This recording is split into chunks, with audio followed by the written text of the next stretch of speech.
Good evening, everyone. Welcome to an LP Alliance Tuesday Solidarity stream. It was either that or it was Talk-O Tuesday, and I was not going to abide that. We are LP Alliance, an inter-caucus coalition rebuilding the Libertarian Party and revolutionizing the liberty movement. My name is Amanda Griffiths. I'm joined by Jake Porter and Kyle Davis. Do we not believe in introductions anymore? Do we not believe in like the cool little intros? No? Okay, we don't. We also don't believe in backgrounds. We can get those fixed, but for the moment, we're on a different platform than we used to be. I'm still slow here. Gotcha. So be mad at me. It's my fault. We always are. Kyle, what are we doing tonight? Jake, what are we doing tonight? So we had intended mostly to ignore Andrew Chatterton's response to the SIC because it kind of sucks. But Hector Ruse decided to release one today that is straight out of GPT. It really is. It's amazing. It's usually they try to cover their tracks better, but this is just like one of the first headings has the word context in it, and it's just downhill from there. It's all headings. It's all somebody put this report into an LLM and said, write a report critiquing this report. Write a report saying why this report is invalid. And of course it did it. Of course it did all the thinking, and in the process, none of the thinking for anyone. Of course, we already knew that Andrew Chatterton's was written by ChatGPT because it claims things in that report that aren't actually true, such as there were no industry standards mentioned. As we know, because we spent 4 hours reading the whole thing with funny voices and talking with you all, there are indeed industry standards mentioned in the report. The problem is it's not mentioned in a way that's easily discernible to AI's little block picking mechanism. So AI didn't think there were industry standards. It's clear Chatterton never read the report. We've read the reports. You would have to be able to read. Read the rebuttals to the reports. It's all here. It's all in our heads. And now we're going to go through it with you all as well. And Jake's here. And Jake is here because Jake gets called out directly in Hector Ruse's responses. And so we thought it would be just lovely to bring those claims of impropriety against Jake Porter to allow himself to defend himself against such a slanderous attack. Jake, first of all, you clearly hate party unity and want to see the Libertarian Party crash and burn. Why are you a terrible person? Well, I've always been a terrible person, but the things in this were, what was funny is the things that Mr. Roos mentioned were things that clearly in the screenshot that he shared from me contradict what he said. It's amazing that he even put it in there. So it's like, who are you going to believe? You know, me or this screenshot that clearly says something different than what I'm saying it does. It's a classic. Absolutely. You know, people are very bad with data interpretation. It's one of the easiest things to do on standardized tests to improve your score. Just learn to read graphs. It's not hard. It's not hard at all. And yet they're marked as like level 3 difficulty questions for precisely that reason. Oh boy, whose is this? This is Hector Ruse. I know because the word context right there. Look at that. Context. And I know that everyone on our stream is ancient, and thereby we need to blow up the I'm younger than text. You are. Thank you. On the stream, not like us. Our viewers are somehow all old and always ask us to make things larger. I am. I cannot read this without that. So I have glasses, which makes my vision worse. So this has been aptly labeled report. Review and analysis of the LNC investigative report on Angela McArdle and the Freedom Calls LLC arrangement. 1. Executive summary. This report presents a comprehensive analysis and critique of the Libertarian National Committee's investigative report, targeting former chair Angela McArdle with a particular focus on the contractual engagements of Freedom Calls LLC. Drawing from financial data, call center performance audits, and internal documentation, this review identifies substantial deficiencies in the LNC's investigative methodology, misleading conclusions, and unsupported claims. 1 second. Sorry. You can already tell, one of the many ways we know that it's written by ChatGPT is because it was clearly the SIC report. It was a special investigative committee, SIC, and it was the SIC report. ChatGPT didn't know this. It just chose to call it the LNC report. By the way, chat, you know what to do. all your comments, all your interjections all the time. Same with you, Jake. Kyle, I don't want to hear another word from you. Keep on reading. Okay. It also provides context on broader systemic challenges facing the LNC. The key finding is that the LNC report lacks independently verifiable evidence to substantiate allegations of financial impropriety or misconduct. Instead, the evidence supports that the Freedom Calls LLC contract was known to the LNC, authorized under existing rules, and reasonably priced within political outreach expectations. I don't know why Hector Ruse is so excited about tying himself to the concrete shoes of someone who is trying to thieve from the LNC, but he is.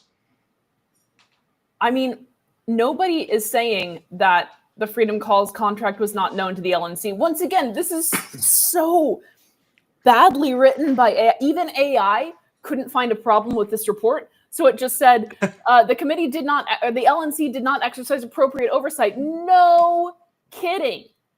No kidding. That's the problem.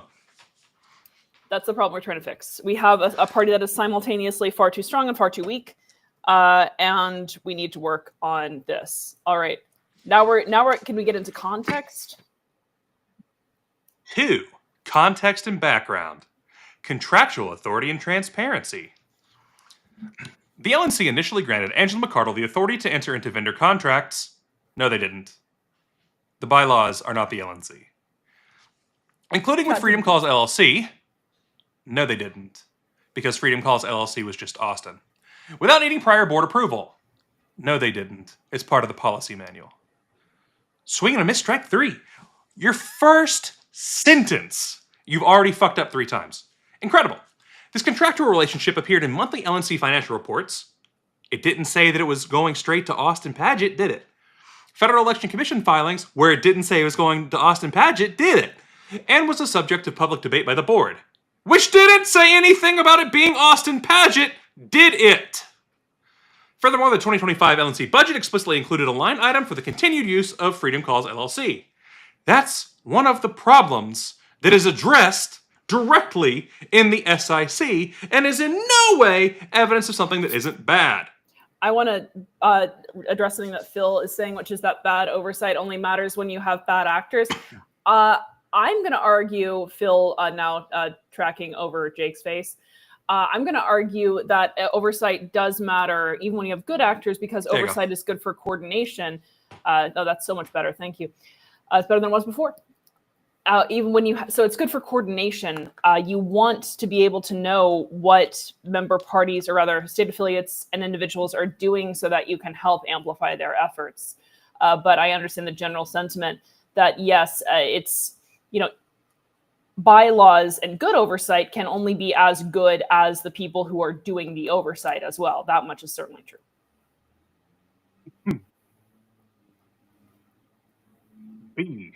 And if anyone else feels like reading, feel free to take over, but I'll keep going until otherwise told. McArdle's dual role. The Oxford comma is correct. Fuck you, Joe Hanoush. Wow.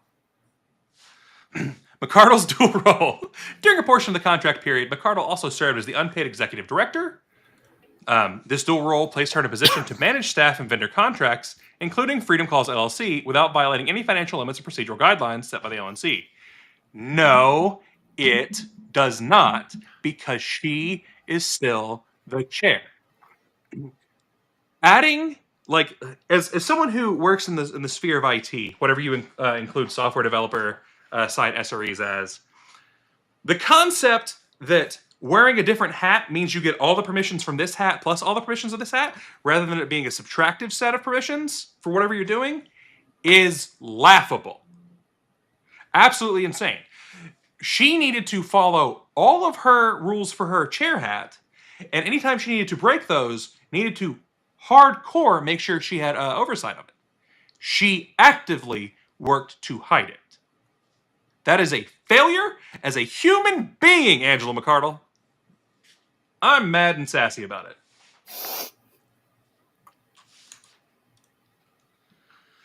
it. C. LNC report is based on earlier Jake Porter blog article. It's kind of hilarious to call an investigative report a blog article, but fine if you want to claim that Jake is a blogger. what I've learned from this part so far is that Hector Ruse intends to be Jake's first follower on his new daily life blog that will be going up on YouTube, I'm sure, soon. I want to follow. Initial concerns about Freedom Calls LLC were raised in an article published by Jake Porter accusing McArdle of embezzling funds. This author confirmed directly with Mr. Porter that his article was not an original investigation, but was provided to him by an anonymous attorney from Texas who gave him the smoking gun evidence of a Delaware certificate of formation for Freedom Calls LLC, showing Austin Page as the company's incorporator. Except for Federal Elections Commission filings, no other document in the Porter article was independently verified by him. This author also could not confirm the validity of the Delaware document and even paid $20 to request public records associated with Freedom Calls LLC. The LNC report based on the Porter article also fails to independently verify the validity of the Delaware document. Jake, Firstly, prove it. Jake, how do you feel about being subtweeted without actually being named? Well, it's great. And then, we're opening up this right now where what I said was, Hector Ruse, I found the Swing Vote Strategist LLC and Freedom Calls LLC likely linked back to McArdle, an attorney who is not anonymous to me. I know the guy. I've got the documentations. I can prove where it came from. I can prove that it did come from the incorporation documents. I have seen that information. The LNC's obviously been able to verify that. And not only that, Angela and Austin have claimed this was their company. They've not disputed that. He is grasping at straws here because this is known. This is a known fact that he is still arguing over who owned the company. We've already proven that. We've moved way past that. But to try to claim that I never independently verified this, I took the time to independently verify it, and I held off on releasing stuff until I did independently verify it. The attorney is known to me. He does not want to be known by everyone. It's irrelevant who the attorney is that gave me the document. Bringing us back over here for the moment. So this is Hector Ruse's smoking gun, where he proves that he cannot read in the same way that Jim Wiley cannot read calendars. We have more on that later, by the way. We do have more on that later, and you can now get to see all my ridiculous number of tabs. Wrong one. Alas, poor York. It's right when I link this in the Discord. Okay. Is it my turn? I read now? Sure. Okay. Item 3, analysis of the LNC report. It's the SICk report, LLM, reports deficiencies. I just want to do, I want to do report wars. We just go back and forth critiquing the reports and the reports and the reports and the reports. Great use of LNC time. I love it. Make everyone very happy. In my opinion, that's the wrong kind of petty. I want a red pen and a grading scale. Everyone gets an F-. Number A, false equivalence with industry norms. The LNC report labels it's irking me the more I read it. Labels the Freedom Calls LLC contract as inefficient based on comparisons to industry standards. Oh, wait, whoa, this is interesting. So this AI noted that there were comparisons to industry standards. They're just saying they're falsely equivalent. The Chatterton AI said there were no comparisons to industry standards. Both of them are wrong. However, the LNC operates as a political nonprofit, not as a profit-seeking business. Making such comparisons invalid how? Well, it's fine in a nonprofit when you spend nearly $50,000 and you might get up to $2,000 back. That's considered acceptable in nonprofits, whereas in for-profits, it's not. Right. In for-profits, sorry, Jake, go on. Yeah, it just makes perfect sense, and I don't know how we were so stupid to think that we should be using the same standards that a business would use on return on investment. That's foolish. Because as we know, nonprofits don't earn money. So it's actually a good thing if a nonprofit does something that makes it lose even more money. So we're joking here, but I want to make this very clear for anyone watching. Nonprofit does not mean does not make money. I thought that when I was 6. It means does not profit. Only Austin Padgett and Angela McArdle can profit. Right. Yeah, the other people can profit, just not the Imagine the concept that because you're a nonprofit, you can't take money in and go positive on it. You must only lose money if nonprofit. Imagine there's no profit. All right. Yeah. All right. Outreach initiatives like this are expected to have a net loss in the short term, as demonstrated by the approval of similar efforts such as Project Archimedes. Kyle, you've been attacked. Respond. So, Project Archimedes has a cost up front for us to buy technologies and develop technologies. Project Archimedes does not have a immediate loss in revenue. Project Archimedes does not have an immediate loss in membership. Project Archimedes does not spend a shitload of money and get nothing back. Project Archimedes is we put money into something, and if there's not a return in 2 weeks, we're pulling that money out of it. Period. Project Archimedes is similar, not a similar effort, because Project Archimedes is doing heavy data analytics. We're looking through literally 1,000 different points of like people's thoughts and ideas on political subjects, and we're using that to build out entire algorithms for who is likely to be a libertarian and what kind of targeting they should be hit with. This is something that immediately has returns. We don't have a 95% loss already, because like the group that I'm working with, the part of Project Archimedes I'm with, we don't get paid. We're purely volunteers. Now, there is talk of potential in the future. If we do a good job, maybe we could get money to be actually staffed. But that's a whole different thing. We must prove that we are not ass first. By hiring a company, you are saying this company is a vetted company and they will not be ass. That's why Austin got hidden behind an LLC in the first place. It's because Austin, as Austin, was ass. So we'll put him behind an LLC and they'll keep paying Austin. No problems. He's still ass. Changing his name did not suddenly make him anything but ass, and not good ass. Because people usually pay me to not hide my ass. Nice. Yeah. Number B. Kyle, again, you're blocked for a reason. Damn it. Number B, absence of evidence of financial malfeasance. It's so bad.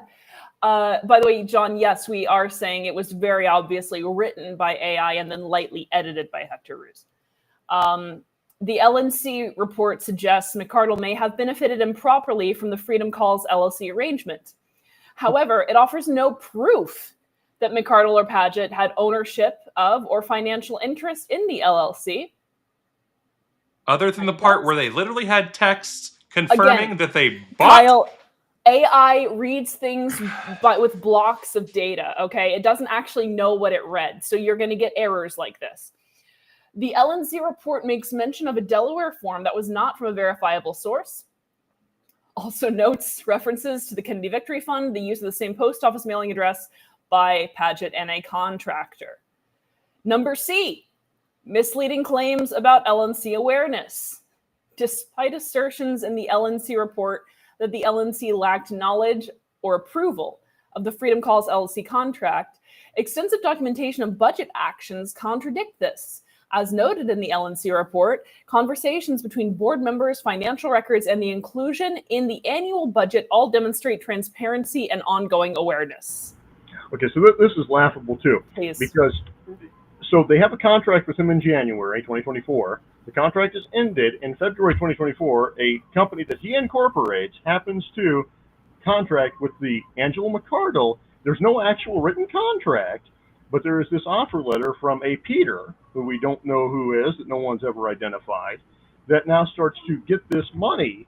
The money goes to the same bank account, or not the same bank account, the same bank, I believe, that McArdle is at, or that Austin Paget used before. Wasn't that correct? I believe that was correct. It goes to the same bank. And we're to believe that this company does not financially benefit them whenever McArdle has not said that, whenever he incorporated the company, and whenever they said that they bought this company. And so Hector Roos is living out in some land where just none of this makes sense to him because we don't have the actual proof. And what they do is they move these goalposts, right? They'll constantly move it to where, oh, well, you can't 100% prove that that money hit their household bank account Well, where did it go? I mean, we could use a little bit of common sense here. You could take this to any grand jury, you could take it to any jury, and I think you could probably get a conviction out of this.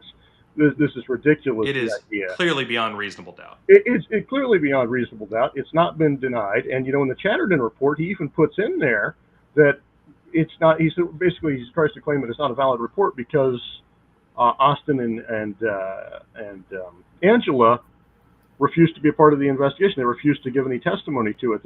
So that's evidence that they're not guilty. Well, in that case, anyone just go into court and plead the Fifth Amendment, and you're not guilty, right? Based on his logic. It's stupid. Total nonsense. Yeah, and the fact that he even puts out this report, I would be ashamed to show how stupid I was to put out such a report. I agree. I mean, and it's very palpably not written by a human. It's like, again, the thing that makes it... For the record, if Hector Ruse ends up watching this, and he's like, I didn't use AI, I just write this poorly, that's not better. No, I would not admit that I wrote this, that I had any part of this, that I was dumb enough to think that this was a good idea, or if you really believe my God, they should... We're giving you the out with OpenAI. Please do not come back and try to argue with us that you wrote this instead. Please let us just believe that this is ChatGPT and not you if it's not. Number D. An analysis of Kixie call data contradict the LNC's report's negative assessment of the call center.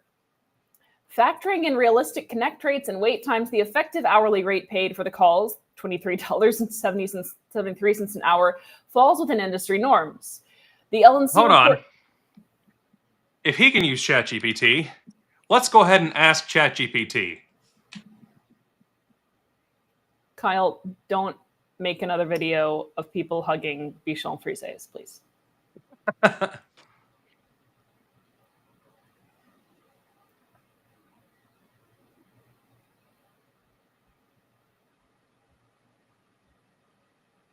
$15 to $20, your fully loaded cost is in that range.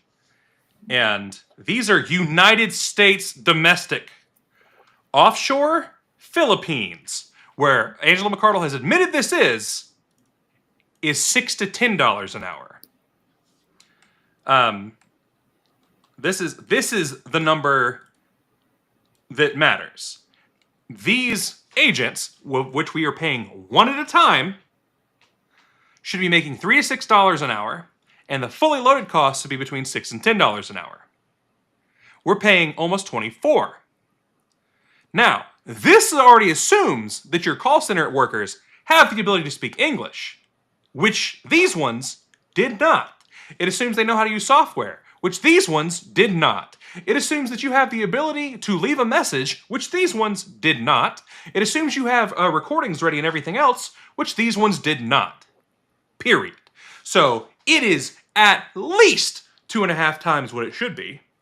And that's assuming they were competent. They're incompetent, so it's infinitely times as much as it should have been. We can get any toddler to sit there and listen to a freaking automated dialer and have people who answer and goo goo gaga into a fucking phone at somebody. That's trivial. That is not payworthy. I can give my dog the phone.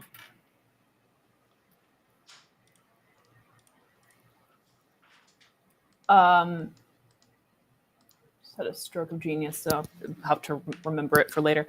All right. We just keep moving back and forth.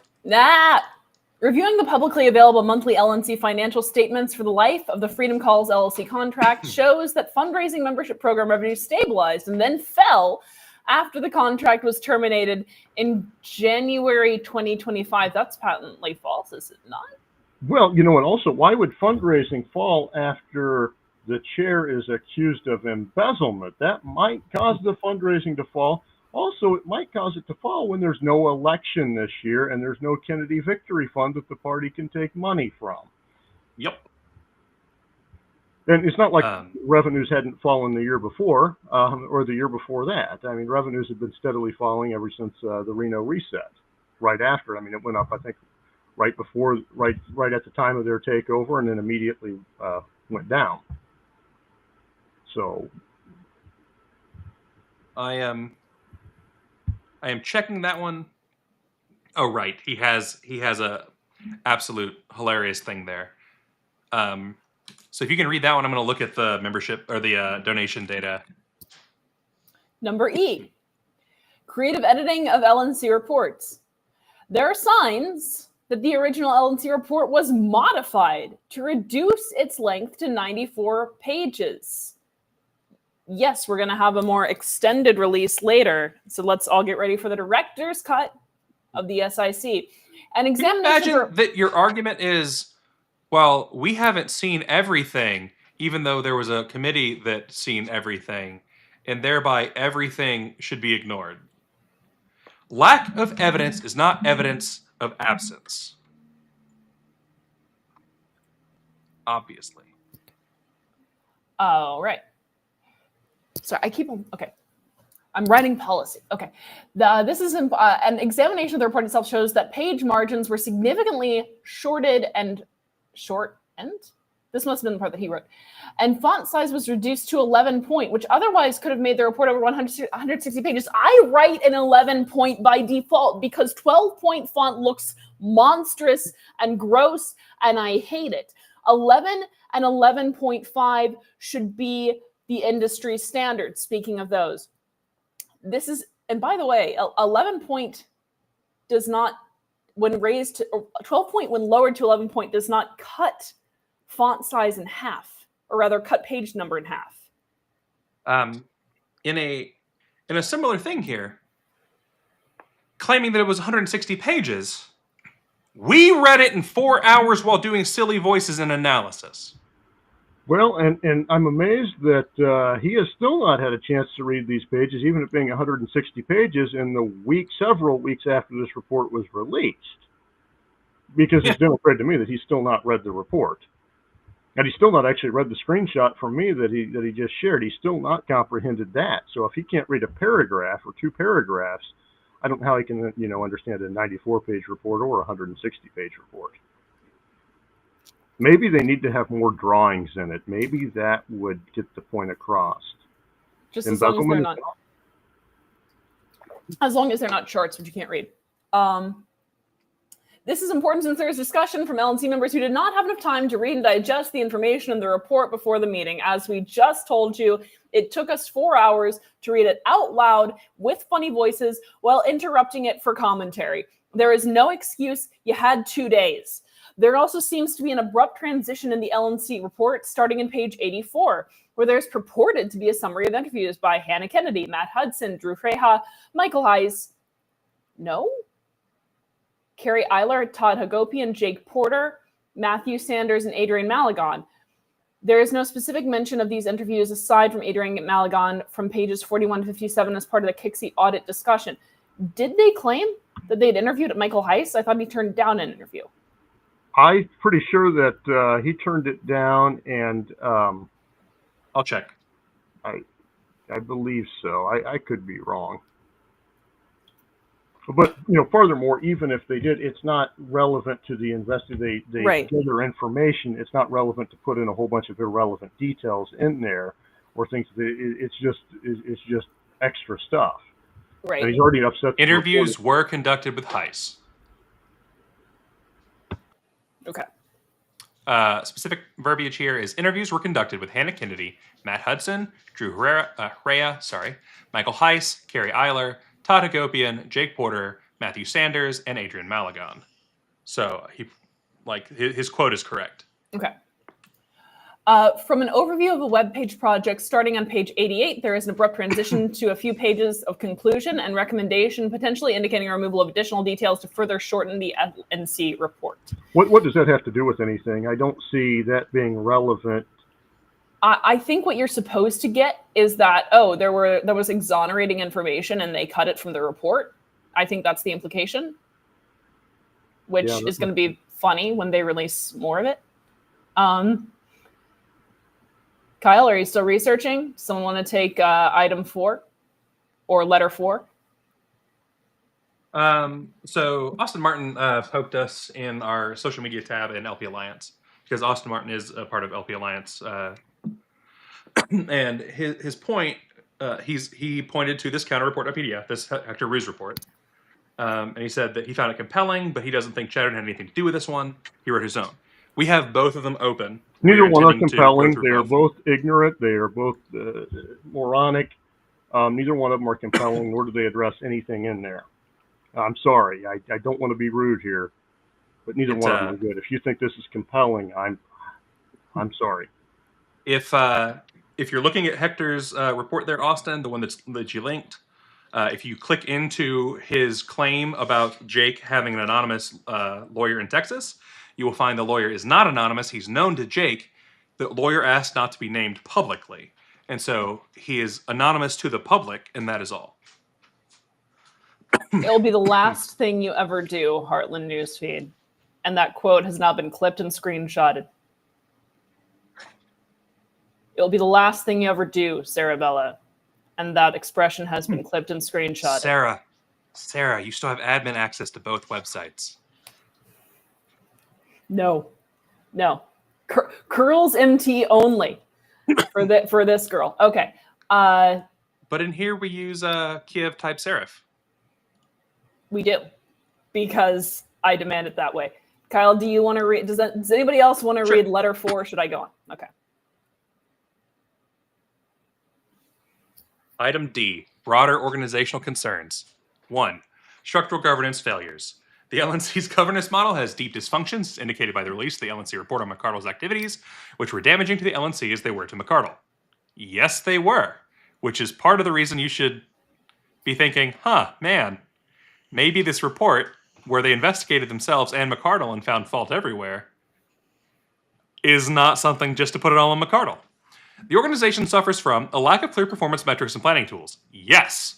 Weak accountability and board goal execution. Yes. Minimal fundraising participation by board members. Yes. Only 4 actively making calls, with 1 producing any results. How's it going, Paul? Poor internal discipline and damaging public airing of disputes. Yes. Yes. And as we've said, we don't intend to cover a whole lot more of the drama about this in the future. We're doing this one tonight specifically because this one went after Jake, and we have a platform where we have no problem supporting one of our writers and one of the people who's come out to work so hard for the LP here. Why the fuck isn't Donald reading? It's Frida, Phil. It's Frida. It's Frida Kahlo, and you should respect that. This is not the author's opinion, but the conclusions of a consultant the LNC recently paid $8,500 for an operational review. Yes, which then somebody on the LNC then leaked to Mike Shaner.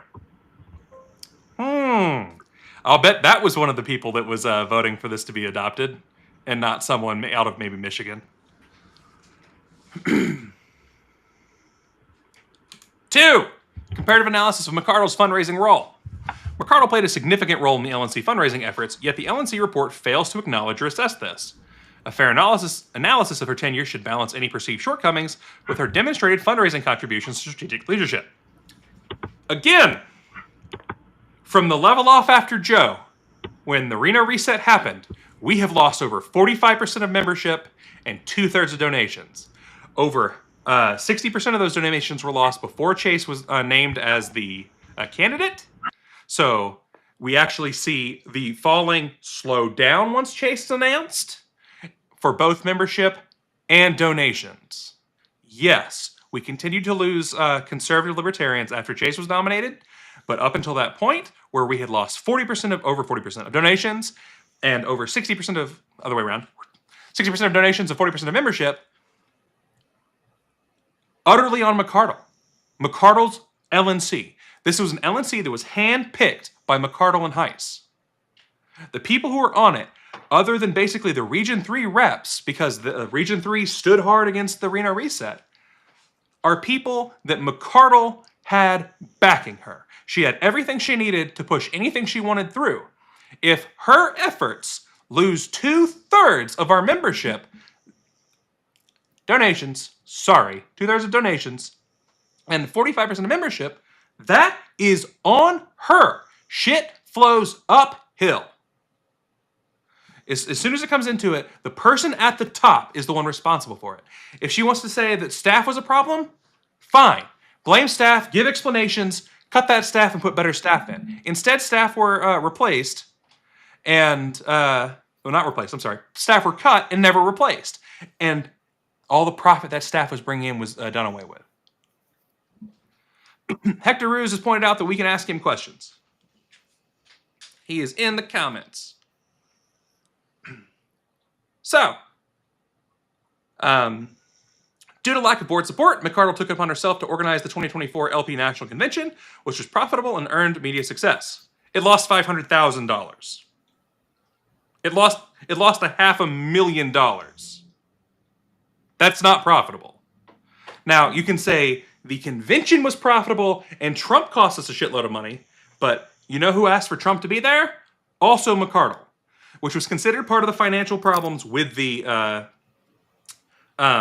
convention in general, and McArdle attempted to paint that as something that was the hotel's fault rather than her own for having done the work here. Saying that she has lack of board support when she has a hand-picked board of her own sycophants? Absurdity. Absurdity. Absolutely ridiculous. You cannot have your crack team you brought in and then fuck up horrifically and then say, it's the team's fault. Nonsense. McArdle helped coordinate a successful fundraising program, Kennedy Victory Fund Joint Fundraising Committee. False. Because what it did was stop our actual national candidate from being able to have a joint fundraising committee because of the FEC muck-a-muck bullshit that was pulled with it. So our own candidate didn't get to raise money through our own party because she had bankrupted the party and chose to ask Daddy Kennedy for some money and stuck on the teat of the uniparty. Nonsense. Without McArdle's efforts, the LNC may have been required to substantially reduce its operations before the general elections last November. Here's a question for you there. We cut over half of our staff under McArdle, and somehow we're spending more money and getting less done. How could that possibly be on anyone else? Absolutely nonsense. 5. Conclusions and recommendations. The LNC investigative report on Angela McArdle suffers from critical flaws in accuracy, methodology, and fairness. It fails to provide evidence of the wrongdoing while omitting contextual details that counter its conclusions. Furthermore, the focus on speculative accusations detracts from the LNC's urgent need for internal reform. I mean, yeah, the LNC does need internal reform. You know who had the entire freaking body in 2022 and then had most of it in 2024 and had the entire LNC behind them? Again, Angela McArdle. This was an experiment to try to do the edgelord thing, to go after the freaking whales, the Bitcoin whales, to do all these things on a claim that these people knew how to handle this and what to do. And it was an abject failure. Period. Does the LNC need reform? You're goddamn right it does. Did that happen before McArdle? Yes. Have we on this show blasted JBH for the problems he's had, increasing costs, everything else? Yes. Have we blasted the problems with Nick? Yes. Do we work with Steve Dasbach and we'll still blast Steve for the problems he's had? Absolutely. No one's perfect. That part's fine. That's not anyone's claim here. The claim here is that this is an unfair critique of someone when there is direct evidence and a direct lie about things like the lawyer being unknown. And if people are watching, like, I'm not usually angry about these kind of things, but this is something that is directly attacking Jake Porter's entire reputation on this. It's attacking the things that we've gone through. It's attacking the LNC, and it's attempting to further spread dissent in this party, while those of us who want to move on from McArdle's failures are working an inexorably difficult sphere right now, extremely hard to put the fucking party back together and move forward. There's a big divide that is caused by McArdle and Heist's nonsense, and we have the opportunity right now to fix it, and bullshit like this report that is further attacking people and further going into nonsense internal drama is evil. Nonsense. Recommendations. Retract or revise the investigative report with an evidence-based and independently verified review. Adopt a board-led vision and planning model to prevent future instability. Implement clear performance metrics and expectations for fundraising and governance. I hate to interrupt you. Hector is in the chat. The thing is, he doesn't listen. He's not capable of listening. it was verified. The attorney I haven't put out there, so he doesn't want to have his name out there. I verified him. I verified the documents. I verified they're accurate. Angela and Austin do not deny they're accurate, Hector. You're playing a BS game. You're putting out BS. You know you're putting out lies. Why do you continue to do it? Why do you care so much about this topic? Why do you always bend over backwards to defend Angela and embezzlement? It makes no sense.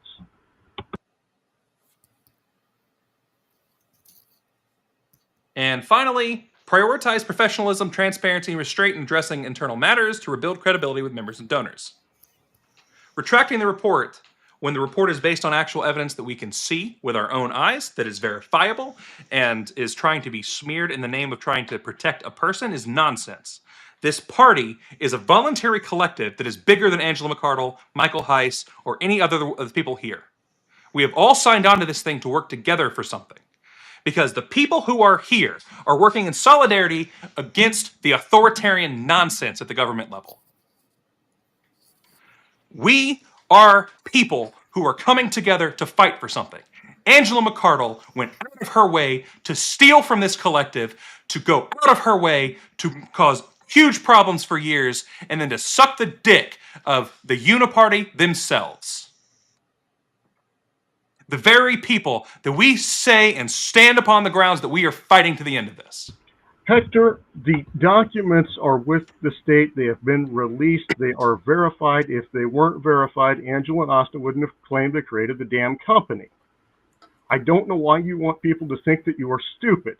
It makes absolutely no sense. But because of that, I either have to believe that you are corrupt or stupid, and I don't want to call you corrupt.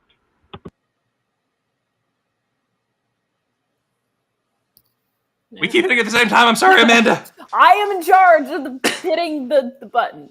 I'm so used to being the only one that can deal with comments. I am forgetting that there's other admins for comments now. That's my fault. An admin. I am the perma admin of this restream.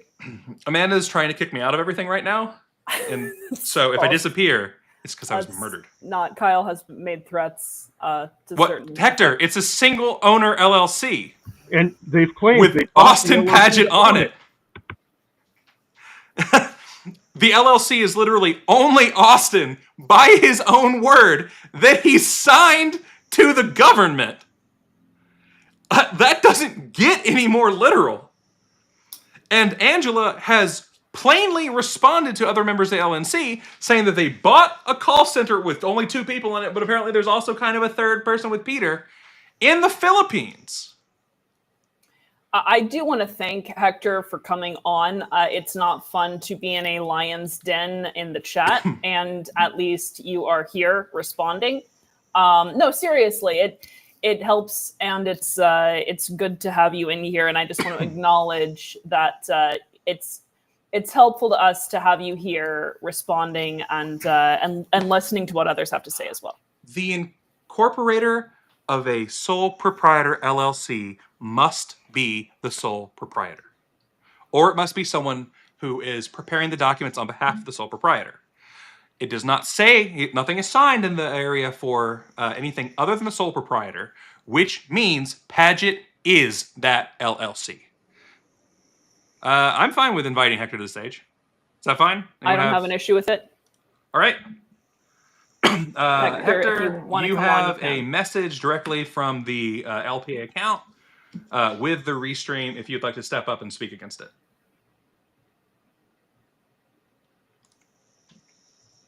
And we will wait. He can also... I'm going to go ahead and read the about the author because there's no reason not to.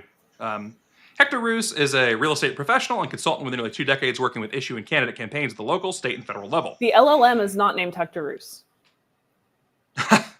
Hector, like Joe, does not like the Oxford comma, and that's a disappointment.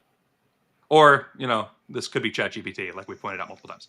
Roos was the 2022 Libertarian candidate for Florida governor, a Florida delegate to the 2022 and 2024 LP national conventions. He served on the LP Florida Executive Committee from 2021 to 2024. He is currently the chair of the Libertarian Party of Miami-Dade County. He recently became an unpaid volunteer for the Libertarian Unity PAC, founded by Angela McArdle.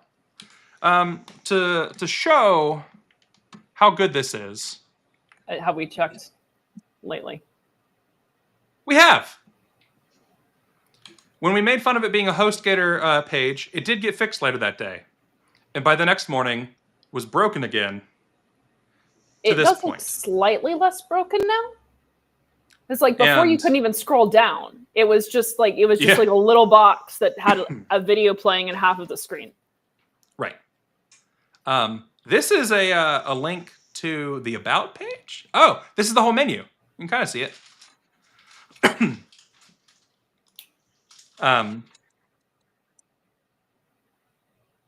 But this should be something that blatantly makes people question Hector on this. He is working directly with Angela's foundation.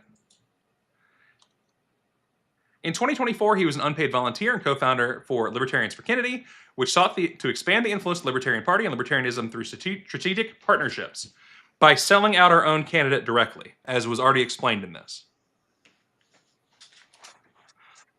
We have no problem giving you time, Hector. Like, even if it takes an hour, we'll sit up here and whine. I thought he It'll meant be if fine. he would have fixed the page. That could be too. Website. But if it's cache issues, that cache has been broken literally since the first day, so that's not ideal. If you would like, you can pay Sarabella, and she can probably fix your page for you.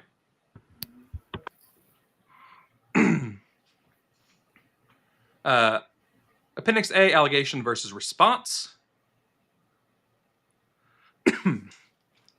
The LNC report refers to the Freedom Calls LLC contract in large part to justify allegations against the former LNC chair Angela McArdle of deceptive practices, misappropriation of funds, or financial malfeasance. A review of the allegations is provided below, so all the allegations and then refutations thereof.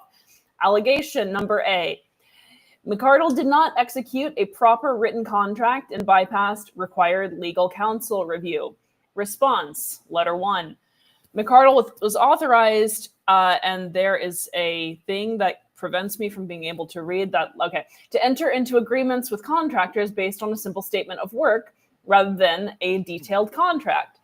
There was no required legal counsel review to enter into agreements with contractors. Allegation number B. Well, who's the contractors on that? Peter and the Is that Freedom Austin Calls Padgett? team. Peter and the Freedom Calls team. The LNC made payments to Freedom Calls totaling $49,600 over the course of a year. An audit found that the return on investment was highly negative, with only $2,468.57 raised, rendering the transaction grossly inefficient and outside of industry norms. Response, letter 2. The LNC is not a business that falls under industry norms. This is a false equivalence argument. Right? This is the thing where nonprofits aren't allowed to make money. Instead, it is expected for the LNC call center outreach to lose money or have a negative fundraising impact. Again, because it's a nonprofit. So it's good if the nonprofit does things that lose money, because that's literally what it's supposed to do. Nonprofit is meant to lose money. You'll get arrested if it doesn't lose money. In exchange, the LNC expectation is to fund outreach rather than rely on this particular contract for fundraising. This is the same, wait, what? Fund outreach rather than rely on this particular contract for fundraising. How are we supposed to do fundraising then? This was outreach. This is the same thinking that prompted this current LNC to approve a new project Archimedes, knowing it would also likely lose money. However, LNC fundraising prospects count on the development of large cap donors, crypto whales, to cover the loss and more. Okay, so now we have a new business model. We have a new strategy for fundraising from the LNC here. It's that rely on the crypto whales and then lose money elsewhere and have a couple crypto whales cover it. That's not a healthy functioning libertarian party.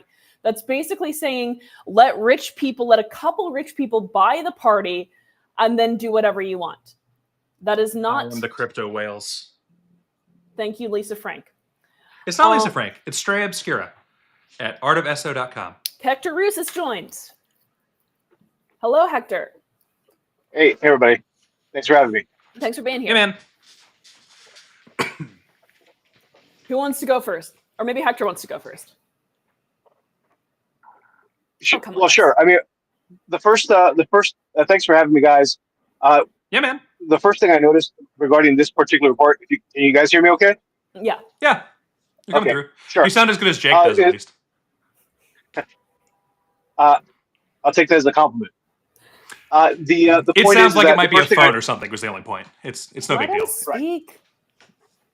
The first thing I noticed about the report that came out, really that made me like dive into this, was really the conversation about the call center itself. Because I've hired call centers, I bootstrapped them before, so I have some experience in this. And I looked at the audit. I'm like, well, where's the rest of the information that's supposed to go into here? And the most glaring thing I saw is like, well, you're spending most of your time, if yourself or callers, just waiting for calls to connect, and you're paying someone to wait while that call gets connected. And As there's someone no who's developed conversation IVR whatsoever. software, that's just not true. You have an How auto long- dialer. okay. You have an auto We don't even know dialer. what the setting. We don't know any of those other settings either. We don't know how good the lists are. As a member of the IS committee, I do know what those settings are. We have an auto dialer. That's what Kixie's purpose is. Yes, I agree with you. There is an auto dialer. We don't know what the setting on the auto dialer is because that's what's not discussed in the audit. What's not discussed is also in the quality of the list and how often the list is turned over, or how many passes they do on the list, or what's the or basically what is the criteria for how many passes, how long is the list, what's the quality of the callers that you're reaching out to. We don't know any of that. We don't even know what the numbers that the Kixie calls are coming from. Are those local numbers? Are there international numbers? Or toll-free numbers? There are things that you do with setup that do influence the outcome of phone calls. How many passes were they authorized to make? We don't know. So that information is missing, and we don't know how much wait time there is. Even if you say there isn't, there is going to be some, and it's going to be and it should be There's substantial. Okay, even if there's not, again, all these other factors that really do influence the outcome of calls. Garbage in, garbage out. You know that when you set up anything that has to do with technology. That's So probably not a good argument when when Angela also spent over $70,000 on the Zoho project, which is still not up after 4 years. I said the same thing about the Civi CRM project, which still wasn't functioning even after 8 and had $400,000. Civi CRM was working, firstly, and secondly, it didn't cost $70,000 other than our actual staff we were paying, which this doesn't include, total. So we both agree. Thank you. Okay.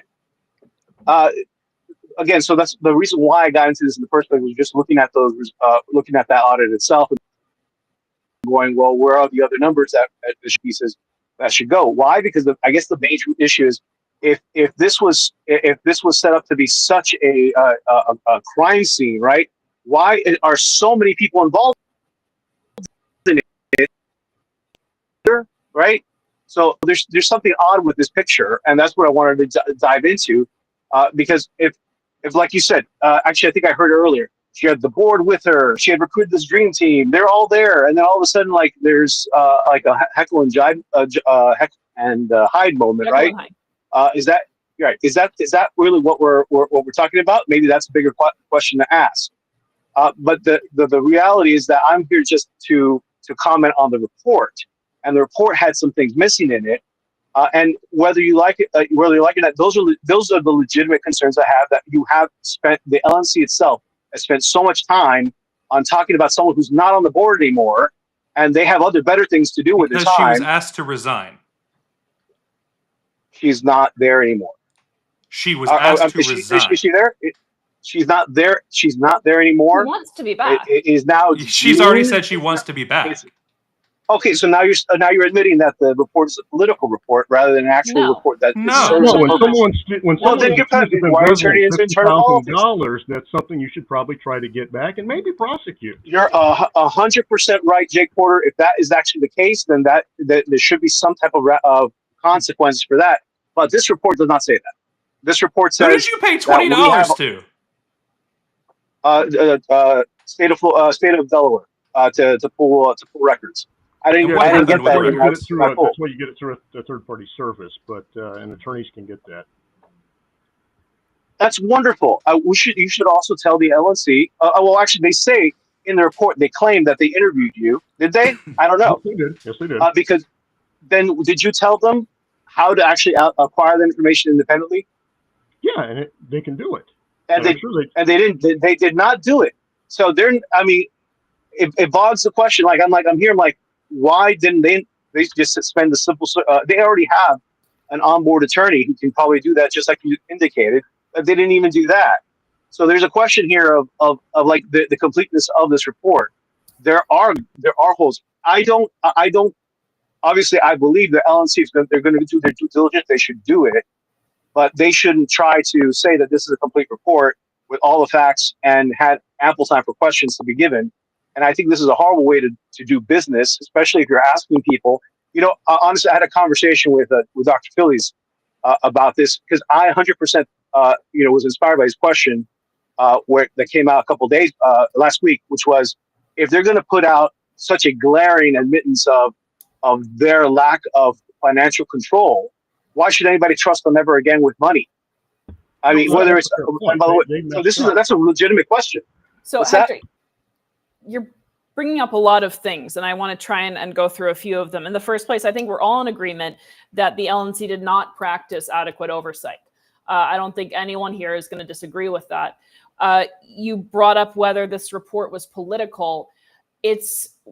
We would be absolutely foolish to just go ahead and ask someone else, to press charges and investigate this if we didn't think there was something there, right? And so this report is asking the question, is something there, right? So it's not let's do a hit report. It's let's see if there's anything here that's worth pursuing. And if there's not, then there's not. If there is more information, I think it was indicated that there's more to report on. There was a motion made to release another report that followed up specifically on credit card information. So that's already in the works. So there is more to be released. And this report, rather than being a political hit piece, was a way of saying, okay, is there something there that is worth looking into? And it is also a way to get the trust of members back. There are a lot of accusations. There's a lot of diminished faith. Yes. We have a point from the LNC, because members of the LNC are watching. The LNC did not know that the contract existed. They weren't allowed to oversee it, and it was never publicly debated. There was no actual contract on file, as she never produced one, which is also mentioned in the SIC. And the executive director who took over from Angela should be able to find Angela from her own, or find Angela's report or her own contract, because she should have handed that over to Hannah Kennedy. Hannah Kennedy can in fact read, so McCardle problem again. So can we? So can we all? The point is that if you're going to contract with a call center, the most I've ever had was a half a page statement of work and invoices back and forth, right? And hour pay, right? That's all I've ever had to deal with when it came to a call center. That's all that it's ever been expected, because the duties are just that simple and straightforward. There's an expectation here that's being set up that's not actually that clear in terms of industry practice, because that's their word. And I'm not necessarily saying that this is a political hit job. I am saying that this is a poorly written report in the first place, and that to make such strong conclusions based on such a report is it's ridiculous, frankly. You're telling me that you didn't have to sign a contract with a call center to get their services? No. Even if I was bootstrapping it, like in other words, even if I was hiring the callers themselves and selling, here, I set you up on a power dialer. Here's sit here and make calls for 3 weeks, and obviously I'm setting up a direct relationship with them, right? In that sense, with the callers themselves. But if I was doing it with an independent call center, I have an expectation for them to give me a report format, and I'm providing them the lists, and they are giving me that report, and I see that list with callers, of course.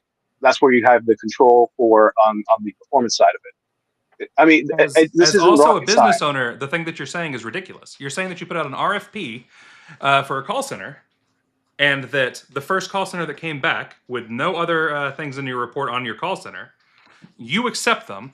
They are 2.5 times the highest cost while at their discounted rate. And I don't know. somehow I don't know any of the. By the way, I'm on my phone, so whatever you're showing me is very small and tiny, and I can't see the details. these are your But I want to. average offshore call center prices, including from the Philippines, where your fully I loaded don't. cost peaks at $10 an hour. I don't know anything about offshore call centers in regards to this report. I Okay, see there's then let's look at assumptions U.S. about. ones I see there's where off center. Sure. the hourly wage is also $20 max and not 24. Yes. So that's not necessarily max, by the way, because I've seen it fluctuate during peak times, which are election years, because everyone's using it, basically everyone. And then once you're We bought competing the with call center. That's what Angela who is claimed. we, She claimed that it was an LP asset that she was buying from the Philippines from Freedom Calls LLC, with it intended to be an asset for the Libertarian Party. That's in the report. That's in the text from her directly. I don't know. I don't know what. All I'm saying is that there is a rate in the United States for these calls. It is. I do not see evidence that says that you had some Filipinos in the Philippines that were hired, or that they're being paid Filipino local rates in the Philippines. That was I the have claim. no evidence to That's say literally from Angela in the report. that is not. I cannot. I do not read that, because there is nothing that says the rate that is being paid for this call center says local Philippines rate. Does not say that anywhere in any proposed text. Your argument is that they bought a Filipino call actual or center and are paying the people in the Philippines, because it's a Filipino call center, American rates. I don't know if they're Filipinos in the United States. Well, it's in the in report. Hawaii, No, it's a exactly Filipino my call point. center. Just because it's in the report does not mean what you're suggesting it to me. It's from a text message from Angela. Right. It's a text Well, message you can't from trust Angela's Angela. written, and You're- again, we're going Okay, off read what's- the text message out, if you, because it's important to understand, because the main accusation here is that you have you're able to make an assumption about who the callers are, and as a result, you're able to make an assumption about what the call rate is, and the cost was so much that the difference then was pocketed, basically, and embezzled. That's really what's being said here. That is not what's being said. What is being said? In no way is that being said. What's being said is the call center that is owned by Austin was being paid to Austin, which goes directly into Austin's pocket as the sole proprietor of the LLC, which is embezzlement legally in DC, which is embezzlement by our own rules, and is embezzlement in the broader sense of the term. She's a thief. That's what I thought you meant, and you're not contradicting me actually in any way. All I said was that you start from how much the call center costs. You're assuming a call center rate that is very low because it's somehow connected to the Philippines, and I'm saying that is not necessarily the case, because if they are being paid at even on the lower scale of American rates, then there is no, like you say, margin for them to keep money in their pocket. Whoever it is. Whether it's Austin or some other matter person if that it goes owns in their the pocket company. or not, in any way. So wait, but you're saying you cannot hire yourself money or your spouse. That is not proven. That is not proven here. The only document that's shown, Jake Porter is communicate as from the Mr. Porter's investigation here, shows that he is signed as an incorporator. If that, obviously, I'm giving Mr. Porter credit that he says the document is real and verified. I have not seen that. The LNC has explicitly in the report said they didn't do that. They didn't go and get an original copy of that. So all we have is this document that says incorporator. And I'm going to tell you the truth. If we're going off the incorporator standpoint, then Steve Dasbach owns the LNC because he was the incorporator in 1996 no, he doesn't, of the because LNC. It's not a sole proprietorship. You've made this claim before, and it was stupid then, and I explained it then. In a text message, to go back a little bit, and a text message dated the 22nd of January 2025, Wednesday. This is Angela McArdle. This is a screenshot. We took over a closed. You have the ability to show it, for the record, if you want to. I don't know how to use technology. You press H, and then you share your screen. It is, if you want to do it, it is page 16 of the Special Investigatory Committee report. There's a screenshot.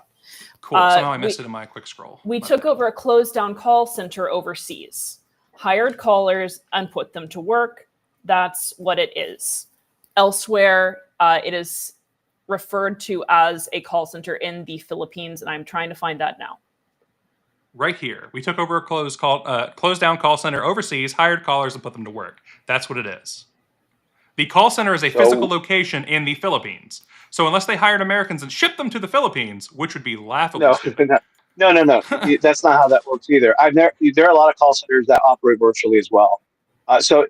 We don't know the structure of that call center. We already have Kixi. No, wait. Yes, exactly. So precisely my point.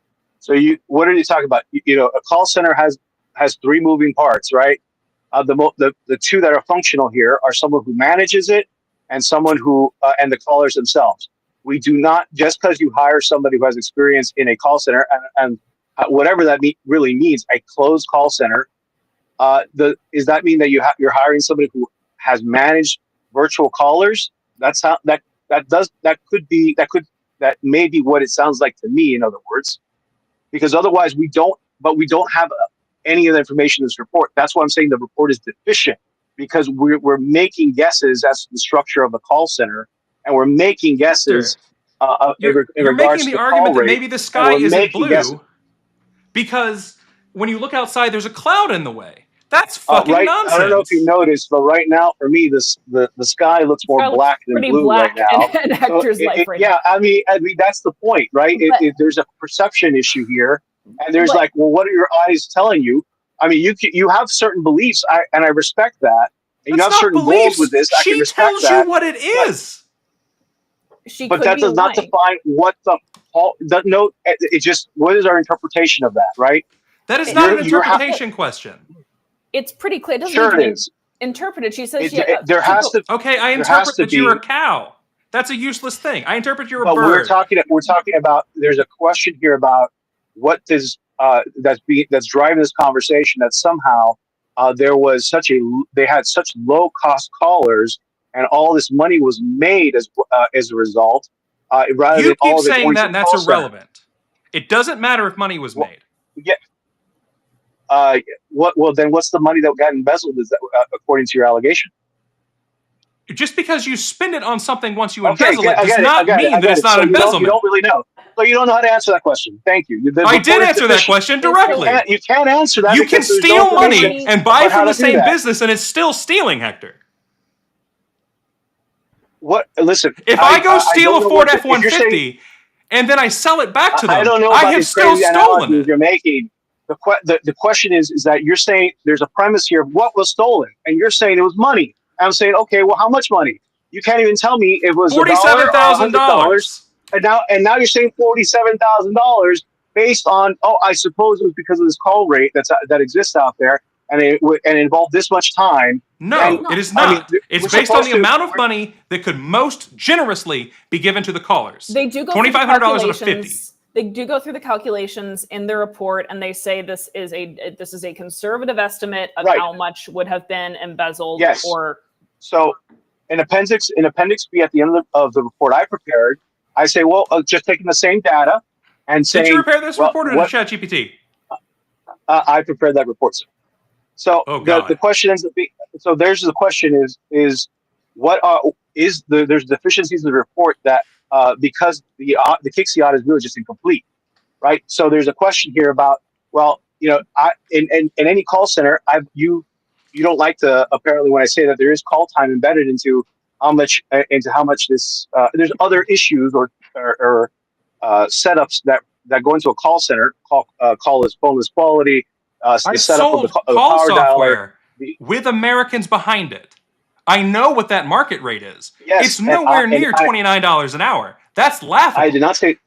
I've seen bids come out for that high in election season, and that's what we're talking. That is when you are making hundreds of thousands of calls. That is not when you make 1,500 in months. And guess what? You get discounts at bulk rates too. So what are we talking about? So if you have, I'm talking about the amount we charged customers on the end, not our internal one. You know what? If you can get better rates for the LNC, by all means, please offer them. You know, but we're talking about what the report the average is showing. $10 instead of $25. We're talking about what the LNC report is showing or is indicating, and for what the only information that's being given to us, given from an incomplete audit, is that there is a substantial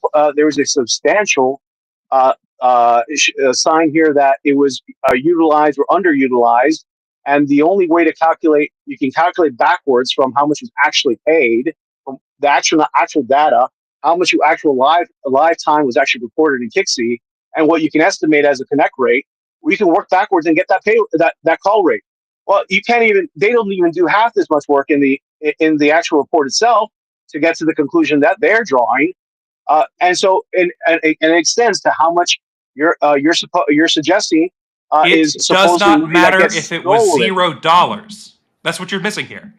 An insider contract is embezzlement by the definition of embezzlement. And that is if you obviously you're assuming it is an insider contract. Again, it is a sole proprietorship owned by Austin Paget. It is an insider contract. There is no evidence to say that it's owned by Paget. No evidence whatsoever. Functionally incorrect. And I've been saying this to Mr. Porter since January. That even the evidence he produced doesn't indicate the same. January, and it doesn't get through your head. I don't know. You can say that, but just being the incorporator, being Steve Dossbach, does not make him the grand poobah and owner of the LNC. No matter who wants. Those are different organizational types. A sole proprietorship cannot have a separate incorporator. But a sole proprietorship can have a separate. Can be different than the incorporator too. No, it cannot. By law, it cannot. What law is that? Show me the law. It's. Oh my God, we've talked about it. Go back and watch your old stream on it. Okay. I guess since you can't answer the question, again, you're verifying that another point of detail in this report that's deficient. That's all I'm saying here. If the LNC wants to say that all these things are true, they should do a lot better job of presenting the evidence. And I'm pointing out deficiencies in this report that indicate that it's just deficient, and they have to do a better job. Go back and do it again. Saying I don't understand an equation is not a deficiency in the equation. It's a deficiency in you. Sure, whatever you're saying there. So again, like I said, there's deficiency in this report. The biggest issue why we're talking about this the money, because it's the core of the argument. There's another core where they say, well, there's two big glaring issues with the report. And those are the two we keep going back and forth on. Is Paget the owner of this company? Not proven, right? Prove it. It may be the incorporator, again, by some anonymous attorney somewhere in Texas who refuses to actually express it. It stays independent. And there is no other attorney who will come forward. And the LNC didn't even bother in their report to go and get their own attorney. They pay $5,000 a month to go and get a copy of this supposed document independently. Jake, what were you saying? I mean, Angela and Austin don't dispute that. They said that they bought this. How would I make this document up? It makes no sense. And furthermore, you're assuming a structure. Let me finish, please. Which you have no details of. Let him finish. Thank you. Why did Angela remove Austin Paget from the conflicts of interest if he was running a company, if he had anything to do with it? That is unethical. She misled the board. Well, she clearly thought that he was not materially involved here. She clearly thought that, based on what evidence? They don't talk? I mean, apparently there's some. Well, actually, if you remember she was asked to comment and refused. At the end, no, we're talking about something that happened. Was it? Yeah, last year. We're talking about something that happened last year, right? So I believe the exchange, if I remember correctly, was that the secretary maintained Paget on the conflict of interest list, and without permission from McCardle says please remove it, and it seems to be in the email exchanges. Right. You can go back and check that out, and that's it. That's all we know. Well, let's forget about all the guesses and the maybes and we think this is what she means with this, and we think this is what she means by that. And let's just go with what does the report say? We also This know is that what this is the immediately. best that the LNC can provide after 50 hours with 8 different people on an investigatory committee. I mean, come on. Know that immediately And of course, after and she all the had work that him Jake Porter already put into it, and his anonymous attorney. It's not It's not an anonymous attorney. Then we had the Freedom Calls contract. I didn't catch your question. I said no. I said we also know that immediately after she said he's no longer a conflict of interest, we had the Freedom Calls contract. So initially he was an employee, and I mean, again, these are the facts, but part of what humans do is they extrapolate reasonably from the facts. So we have a contract, then it's terminated because he's a, and then there is a new addition to the policy manual talking about conflicts and conflictual relationships. Angela McArdle says Austin Padgett is no longer a conflict. And then immediately afterward, we get the Freedom Calls contract with Austin Padgett acting as, Angela described it as, liaison. So this is the sequence of events. It is plausibly quite suspicious that this all happens one right after the other. And again, those are the facts. You look at them, you can develop informed opinions. We do this all the time. Perfect. It's reasonable thoughts, and I'm here to deal with facts. So based on real facts. So what does that appear, right?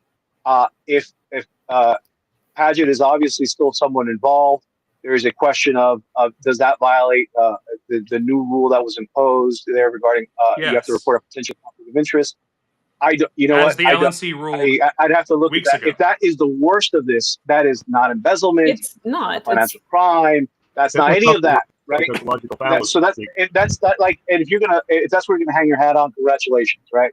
I want to point out something that it seemed to me from what I can see and from the consultants report that came out in March that the structure of fundraising for the period of almost the year that we're talking about had been solely under the purview of Angela McArdle at Freedom Calls and maybe one other LNC member. Period. Like, this is it. And it was probably Kathy Yanis-Gaffney. For that matter, testified that she didn't know. No, I'm saying that the production of fundraising of any fundraising coming out of the LNC was this very limited, limited to what Angela McArdle was doing. So I'm trying to point out here that was there actually, I think it's undisputed in terms of the facts that Freedom Calls were doing something, right? They were doing something. They were raising money. If you look at Appendix C, you see the track. They're making calls. They did not raise money on net. They're bringing in. I don't. In terms of, I don't know why people are actually thinking about this as only a fundraising program when this was it's coded in the accounting of the LNC as a membership revenue program. So that is membership not, revenue is fundraising. It's one term. It's membership revenue. Revenue from membership. I agree with you. That's literally what it's called. Membership revenue program.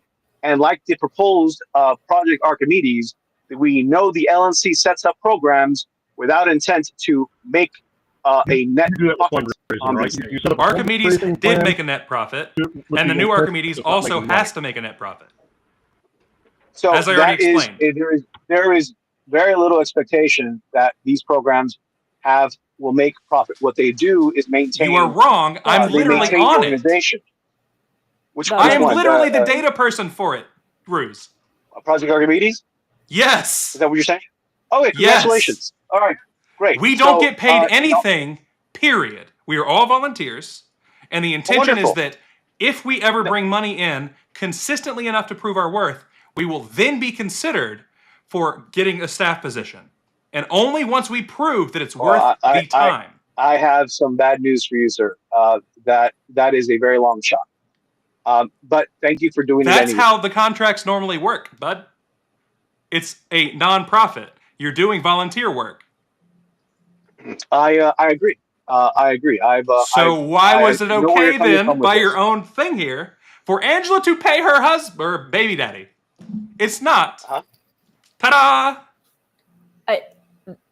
Wait, I'm sorry. You're now mixing. We're talking about the Freedom Calls and the Tixie audit and this particular report.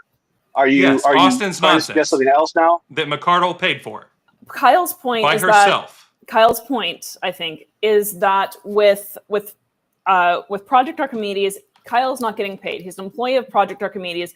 Project Archimedes is supposed to bring in revenue. If it brings in enough revenue over an extended period of time, then Kyle would get paid. However, the way that Freedom Calls was set up was very different.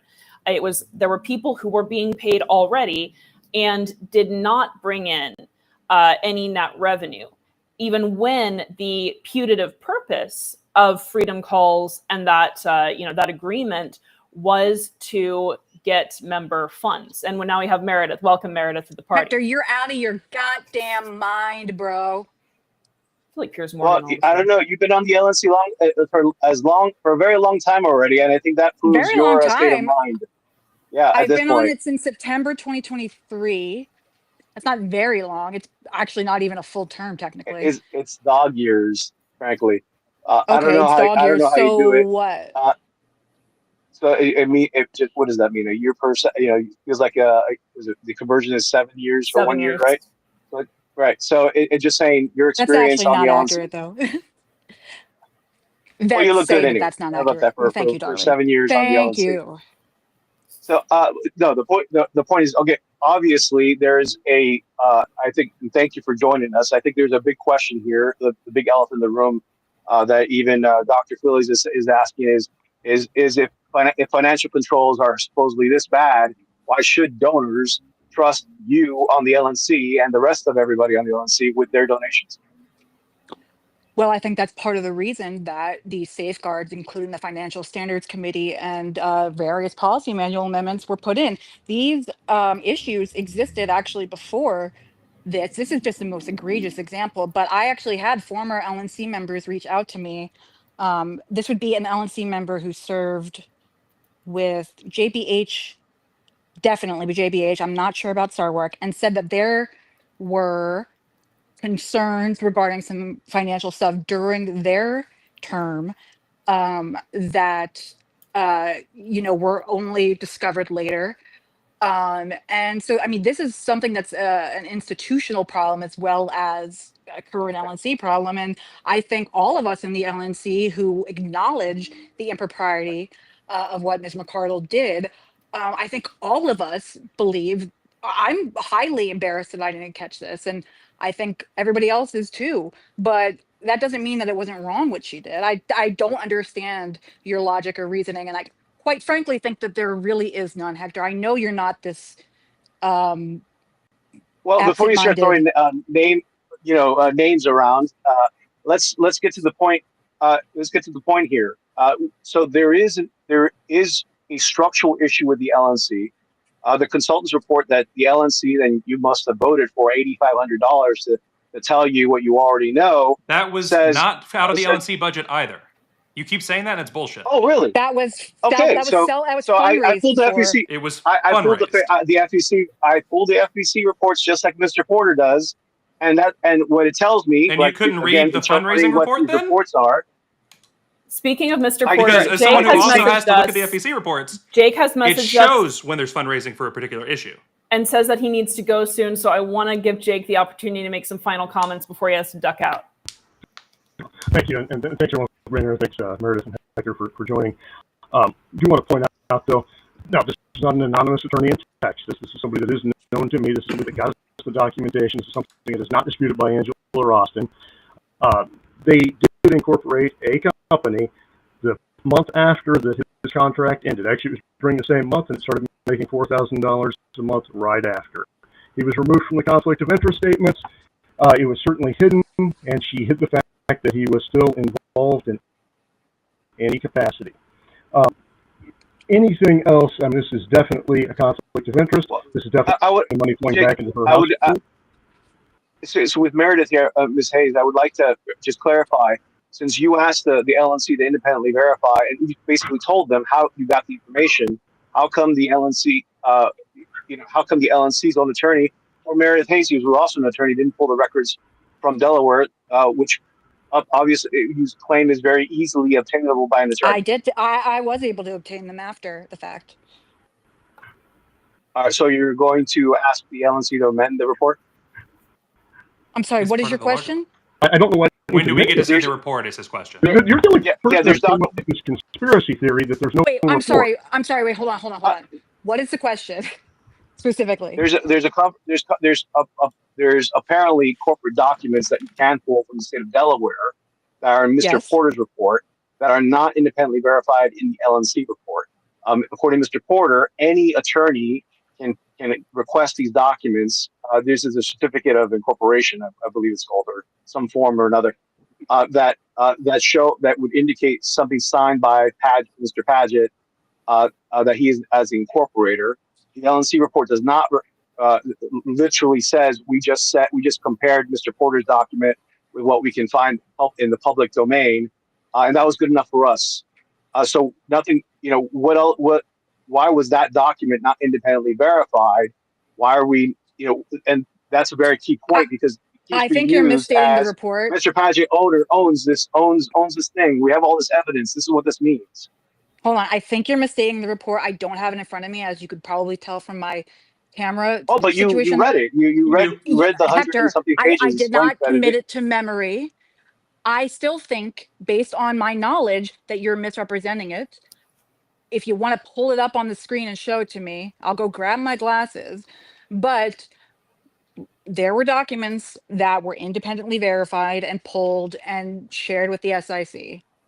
So if that statement's in the report, please pull it up and show it to me that says that this was never verified independently. Yeah, I'm on a, as you can tell, I'm in a car right now, and but you read it, Hector. Right. But you read Yes. it. Yeah. So again, yes, I don't need insurance to create this liability protection for me that like you do in your profession, or you do as a member of the LNC. You're the one with the higher standard here. No, I've got the statement. This is under website redevelopment and vendor engagement. It was noted during the principal individual involved in communications with Patura Group was not independently verified by broader committee or staff structures, and the oversight of deliverables was largely absent. It's specifically about the Patura Group. But no. There's the one I'm talking about is specifically about the document that was obtained by Mr. Porter for his report that was then copied into the LNC report, and there's a section that literally just says we looked at the incorporation number. And I have that part in front of me too. In constructing its findings and recommendations, the committee has relied solely on verified documentation and testimony provided during the course of its investigation. Literally the opposite of your claim. Thank you. No, there is an explicit section that says how the verification took place. And it literally just says they looked at. You can't tell me this is a key point that I've been bringing up. The only thing I'm thinking of, are you talking about when they compared the signature on the W-9 to Austin's signature on a previous W-9? I mean, that's ridiculous. That's ridiculous. I'm not going to comment to that. But that's the only thing I can think of where you're talking about a comparison. There's a corporation number, right? Why? Because that's wrong to suddenly call a squiggly line on a W-9 and say that's Padgett, apparently. That's not what was said either. It was said that it couldn't be read. It was saying that illegible it was signature. impossible to tell. But it does say, but it continues to say that is of course owned by Padgett. So yes, because there's verification that it's owned by Padgett, but there's not verification that Padgett signed the contract. That Angela. So apparently, you guys want to skip over this issue of how the LNC did not independently verify this document. What the fuck are you talking about? Trying to change the topic. Hector, you're literally. Hey guys, Jake is taking off. Jake is taking off right now. Thank you so much, Jake, for being with us. You have a great night. Thank you. Bye, Jake. So if you want to have a conversation about this report, if you want to have a conversation with the report, let's start where we just had this discussion. We're looking for this this comment on this report about that says that the only independent verification they did was just comparing on the document the corporation number that's also located on the Delaware database that you can find in the public domain. That's it, and that's all the reliance is for that particular document. And that's just one of several deficiencies in this report. Hector, do you know that Angela has admitted it. She admitted that they own it. Admitted She's what? not even disputing that they own the LLC. Remember, what we're talking about here is that the main allegation is that she took all this money that was paid to Freedom Calls, and that apparently a big chunk of it, of some kind of it, was siphoned away in an illegal manner, and there's this vast conspiracy out there, and that you're not aware of, you're not aware of. But of course, the LNC is paying out these checks. They're disclosing this in FEC reports. There's expenses for fundraising revenue, for fundraising expenses. Meredith, go. Hector, there is actually no claim that she siphoned it away. The claim is that the money went into a business that's owned by her and Mr. Paget. That is the claim. And that on its own, I need you to understand that is not appropriate as a fiduciary. You're required to disclose things like that because it triggers the ability to get the appropriate level of oversight and keep her away from those transactions. As I said to Angela, actually, after this all came to light, I wish she had told me we could have come up with a way to make this work. We could have come up with a way to make it, I don't know that it would have gotten passed. However, I could have helped her come up with a way to make it so that this was legitimate and above board. We never got that opportunity. That's a huge problem. All right, guys, I'm gonna get muted. I'm gonna say bye-bye because you guys have muted me. You're not muted. When you're not muted at all. You continuously were talking over Meredith, so you were muted so that she could respond to you. So she's not responding to me. She's jumping into her conclusions. So you're saying from some text messages that says that there's an ownership interest, that you're accusing someone of a pecuniary interest in this company, that without any evidence other than a text message that says we stood up with a call center, which it's your interpretation that's not what it is. But on top of that, you also refuse to explain how for 12 months this had gone on, and you have, that's also oh my God, what a report. surprise. But this is a person who has to be held also accountable to saying that there was a problem and they did nothing about it. And woe is me, I'm a victim. And this person is an experienced attorney who has who's been through the battles of the LNC and has also obviously has some insight into the inner makings. And again, it comes back to the question of why should we trust any of these LNC members if this is what they're going to come up with? It's not our responsibility. It's someone who is deceptive. No, we don't really have much evidence that they're being deceptive. But there's no transparency. But there's the quarterly reports, the FEC filings. You're able to have conversations in the midst of all this, and there wasn't any problem to actually just say, hey, what is this? Can you explain further? Apparently that satisfied you then. But what happened? We need to cover our CYA, right? So, but again, coming back to the report, it's deficient, and that's why we deserve a better report. If this is the level of report that you expect members to understand and say, okay, we understand, we got it, we got the whole picture. No, this is not sufficient. Why? This is not good In quality. what way is that the claim? What do you? It's a special investigatory report for the LNC, who are all on the inside, and the report is for them that they then released for us to be able to see what they voted on. Hey, by the way, it is not for the members. If you wanted to vote every single one of us or remove every single one of us who was on, I would be supportive of that. We should all probably go. I wanted to resign. The only reason I didn't was because I felt I had an obligation to try to remedy the situation. If people want to call for my resignation right now, go ahead. I'll do it if you want. I'll resign right now. I don't give a fuck. By all means, you don't have to go to your California convention. You don't have to put yourself to do this anymore. Well, I'm actually voted in for 2 years, but okay. Okay, well there you are. I could also resign, and I will if everyone thinks that I should resign. I have no problem with that. I don't understand why you're acting like I'm playing a victim. What I'm saying, it has nothing to do with what else. What else is there? Listen, if you're saying that the party has been victimized here, you're part of the party. You're part of the LNC that was responsible as a fiduciary responsibility. You're saying that someone else has somehow thwarted your ability to think clearly, and for 12 months has engaged in this practice. And this is not just you. This is the entire LNC, right? As well. And this was actually over a period of what? 2 different treasurers, a CPA firm, FEC consultant. You have the entire world of people looking at LNC finances in and out, and this is what we come back. So the question from Chris Johnson is, where's the money?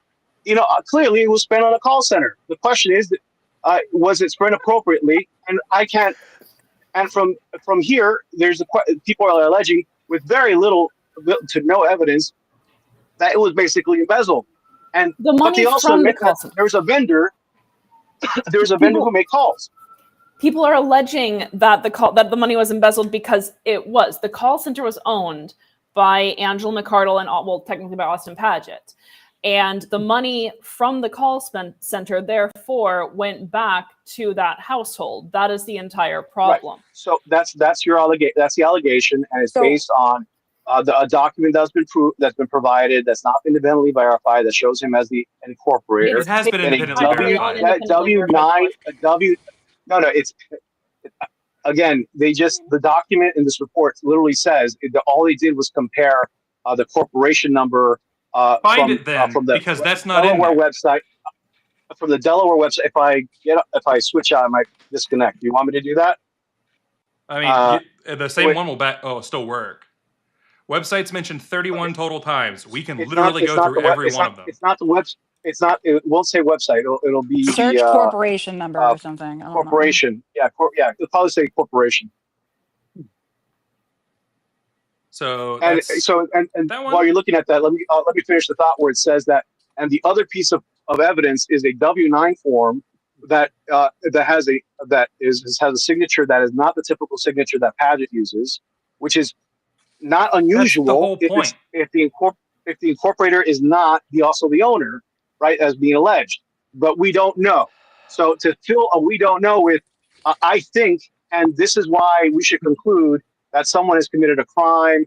Someone has arguing has that taken they money. bought a call center and then gave it to someone in somewhere else, Peter, to run, that they paid for, that they admit they paid for, and that it's not their company, that they incorporated on behalf of someone else, they paid for it, and that they then let that person get the money instead, which is also a conflict of interest and has the same exact issues, even if it wasn't Padgett. So even if you want to make that stupid argument, it's still the same issue. Thank you. I believe you can look at the W-9 and see the tax status claimed through that. And I believe it says a sole proprietorship.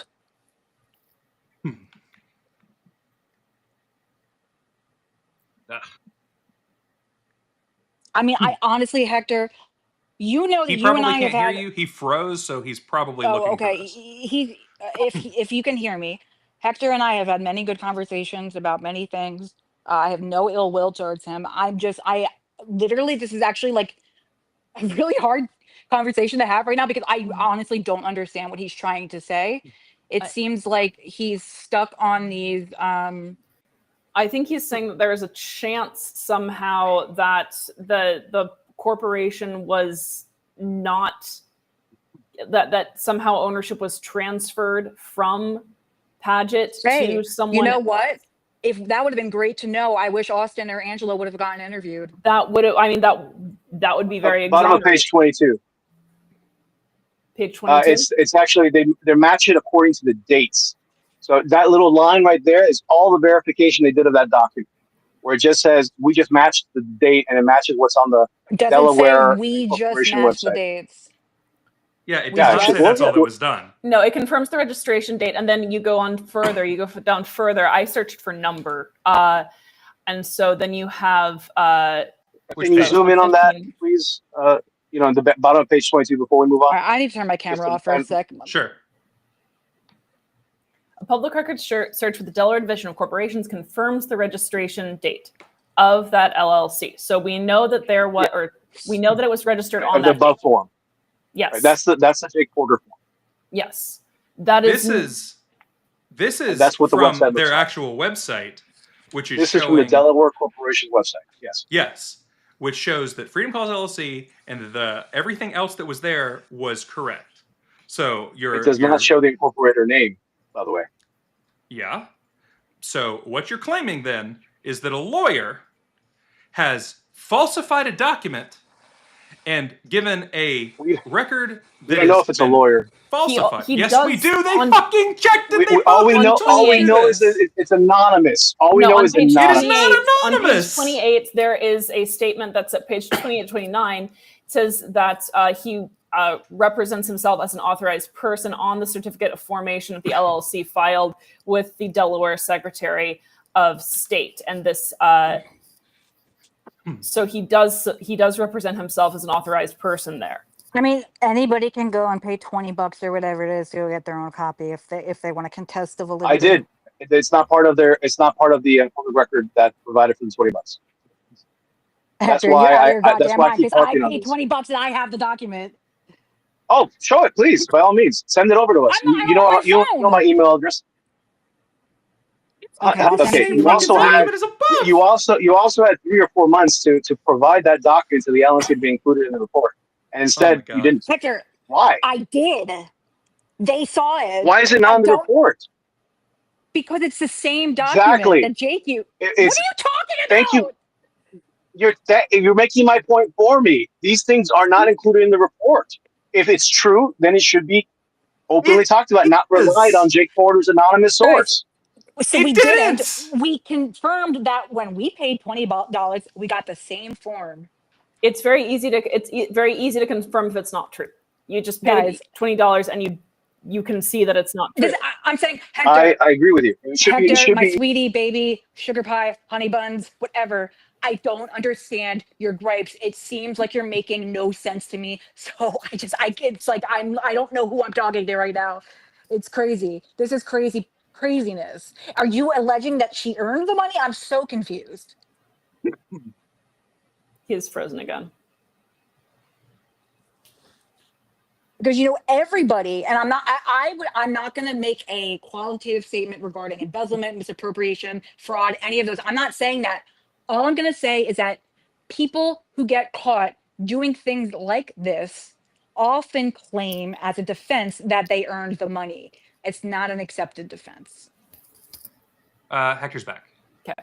Yeah. Hopefully that doesn't happen again. Sorry Frozen about that. Hector, and then Hector's voice. There. Okay, there we go. I think I got rid now of that. Now I got you. Yeah. Yes. Okay, cool. So I don't know where you last heard Meredith, but she's confused. She wants to know if your argument is that Angela earned the money. That is typically a defense that people make when they are caught doing things like this, that they did earn it. They deserve it. I'm not here to defend the actions of Angela's I have no idea about. I don't have any information other than what's in this report, and this report does not say. Oh God, that was not us. I don't believe you. Am I crazy? You have the report in front of you. Yes. Does it say? Does it? I could have sworn I saw the document posted right there in the middle of the report. It is posted. Yes. The one from Okay. Jake. Mm-hmm. Okay, the one from Jake. Yes, and his claim is that because it's the one from Jake, it is not. I verified. sent a version of the same document to people on the SIC early or late in January, whenever it was, whenever I got it. If they chose not to use it, I don't know why. I will ask somebody. However, I will tell you it's the same exact document. I put them up next to each other. They're the same thing. So similarly, no matter how you want to go about it, it's a negative 95% ROI for a contracted call center.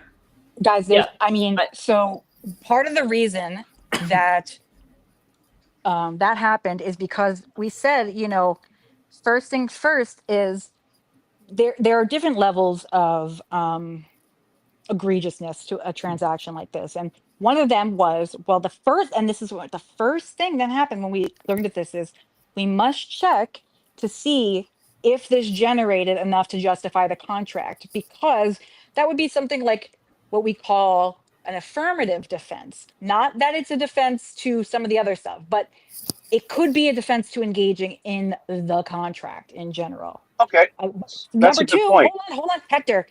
There is no actual contract. No, not one does not So exist. Meredith, before you got on, we talked about that too. Did you have a third point? I don't remember. So to regarding the actual discussion of contract, when I contract with call centers, I simply use, this is the agreed statement of work. This is the format I want my reports in, and you then invoice me according to this methodology, and and that's it. It's a Is statement of that work. We something you draft? It is something that's provided. Yeah, I can also provide them that state of work, but no, it's given to me. It is given to me when I put out bids for call center. And I'm only asking for what? What's my rates? What's your invoice look like? What does your reports look like? I don't really need anything else other than can you meet the requirements I have for my call center? Usually it's if language, accent, region where the caller is going to be hired from. I do go into that kind of context. But in other words, 15 of voluminous contracts that require an attorney to look at usually is not the kind of work product that is produced in a call center or by a call center. I would never say that one that intensive would need to be done. However, in my personal opinion, and maybe I could be wrong. I wasn't on the SIC. An engagement letter alone does not represent a valid contract, in my personal opinion. If it includes a statement of work, it is. And in my line of work, does your statement of work look like the engagement letter provided by Freedom Calls? Let's see it, because I don't even think it's included in this report. It actually Yes, it is. It is. Please, let's go to it, because I don't remember seeing it. Because it's at. You should really watch our channel more often, because we read this entire fucking thing. It only took 4 hours to read the entire thing. We did some voices. I know. Making voices. And it's because when you unwrap it, it's more like 160 pages. It took us less than 4 hours while acting over it. Yes, it should never have taken 4 hours for anyone to read it. So while we're looking for that, I want to get back to the issue of like how successful was this, or did this make money or something? So Hector, if you hired somebody for $10,000 and they earned you $2,000, you'd be happy? It depends what I'm trying to accomplish, right? Oh my God! If you're trying to bring in member revenue, that would be. If you're trying to bring in, you can't be fucking serious. Why would you pay $10,000 to earn $2? Not $2. Hold on, you're asking me a question, and now you're calling me names. So which is it? I call you a name. So what do you want me to do here? You have to be responsible here, and you have to be responsible for what your actions are here too. All right. So I'm taking responsibility for hers. Angela's the one that wouldn't show up and answer questions. Let Hector answer the question that I asked, or respond to what I said. Could you repeat what you said then? Because I was going to respond to something that Meredith said earlier.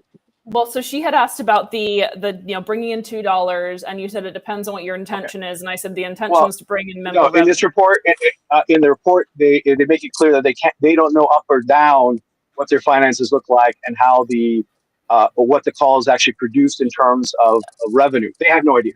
They looked at their total maximum revenue. Gave it all to the call people, and it still made it 95%. The only thing available. Listen, I'm going to finish this thought. Is on the very last page of the report I produced, based on the financial reports that are given to the LNC. There is simply an accounting line that says membership renewal revenue. That seems to be the only logical line that goes up and down, right, with time, and that went down after the Freedom Calls contract ended.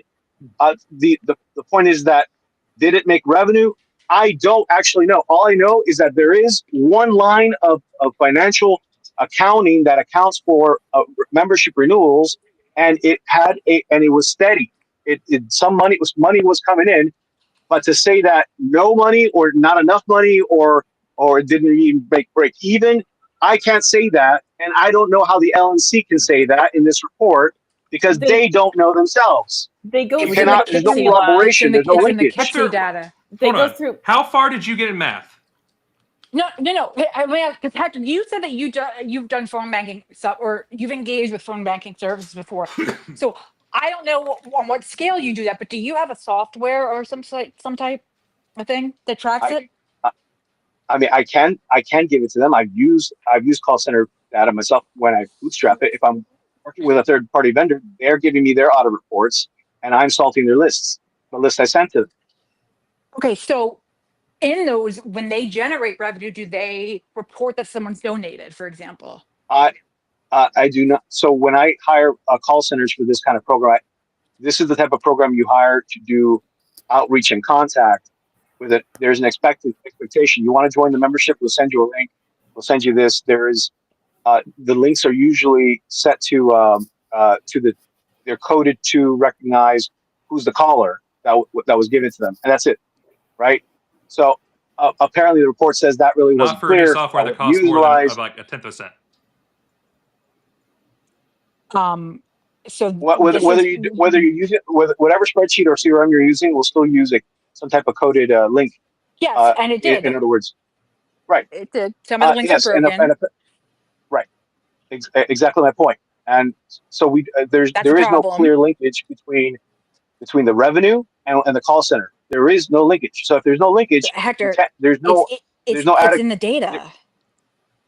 Yes. The only data that's available seems to be the only one that's been publicly available for the 12 months that this contract has been going on is your accounting, is your actual accounting that shows member revenue data. And that may not even be accurate either. I don't know, because apparently if you can't even look at what is coming out of the FEC reports and the other financial statements, and I don't mean you, I mean the entire LNC, tell me that this isn't making, like, it doesn't make sense to say, we don't really know what's happening with this call center or how much revenue is really coming in, to then say, oh, it's not making this amount. That's what the report's kind of saying, and that's not fair.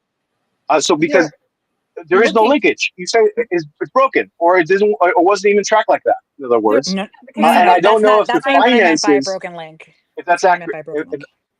They're trying to make the most generous estimate possible, and it goes through how much would possibly have been generated by looking at all these data, by looking at the KICSI data, and what is the maximum that this could have returned, and it's in the 2K range. My guess is that there's some reason, if the membership wants to see the KICSI internal data, maybe you guys can make a bylaw for that. I don't think that that's appropriate. If that's what you need, Hector. Well, it violates PII laws for one thing. That's my point. That's not even the data that you need to show for that. You can scrub the phone number name. Holy cow, guys! Really? Oh my God! So Hector, we're defending not releasing information. Yeah, you want why the not? KICSI data? I mean, there's a lot of things missing in this report, and I don't know what's being preserved. You're just fucking incapable of reading. Yeah, no, I don't think that. I think that Hector would like more evidence. Yeah, I would like some evidence with my evidence. I will ask LNC if we can release the KICSI data. I would guess that there's some sort of other privacy law about that, but I don't know. There might be workarounds. Some things can be covered. Sure. If that is necessary, scrub it so you can identify the individuals. Absolutely.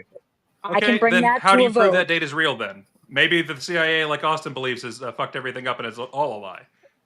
Right? If we're going to go down the conspiracy theory nonsense path, why not? And by the way, I welcome either party at the heart of this investigation to talk and tell us what we've got wrong. They just won't do it. Well, why should they? Honestly, but more importantly, why should they? Because they're not even involved anymore. Hey, if there's something wrong published about me, you bet your goddamn ass I'm going to go and correct the record. Yeah, I would want to pursue. Everyone on the fucking planet would. I want to, sue for. So you're saying libel. that I mean, obviously, you're suggesting, or someone's suggesting here, because I couldn't tell the voice, that there has been no back and forth that says, please don't libel me, please don't make shit up, or before this whole process even kicked off. That seems to be a little ludicrous, frankly, Not that I've and seen. even necessary, and even unnecessary, because why would I have to ask so many questions of a report here when I'm like, this doesn't make sense, this doesn't make sense, and ultimately, where's the evidence? So there is there's an itemized list here of what exactly is being claimed and where is the evidence that's pointing to it. And the question is here, like we're saying, there's a couple of big assumptions here. Big assumptions are the way that Freedom Calls is set up is it has some type of ownership structure that is linked directly either to Paget or McCardle or both. We don't know. Like, that's what's being assumed. We have the paperwork. It's not just being assumed. There but are that's signatures. but it's yes, a signature of a guy we don't know on a W-9. No, that's the thing. And maybe you keep bringing that up, and it's irrelevant. Austin identifies himself as the what was it? I forget volunteer what the advisor. term was. Is that what's happening? No. Or a volunteer coordinator or something. As we told you before. Accordingly, unless the LLC filed Form 8832, which is unlikely, the owner's name should be on line 1 and Freedom Calls LLC on line 2, and the owner's EIN or social security number should be given. It appears as if Paget is the owner based on his representation as the authorized person on the certificate of formation of an LLC filed with the Delaware Secretary of State. He is the owner of a sole proprietorship. But you're making a stretch there, because just being stated as an incorporator in any state does not mean you're the owner. It doesn't say incorporator.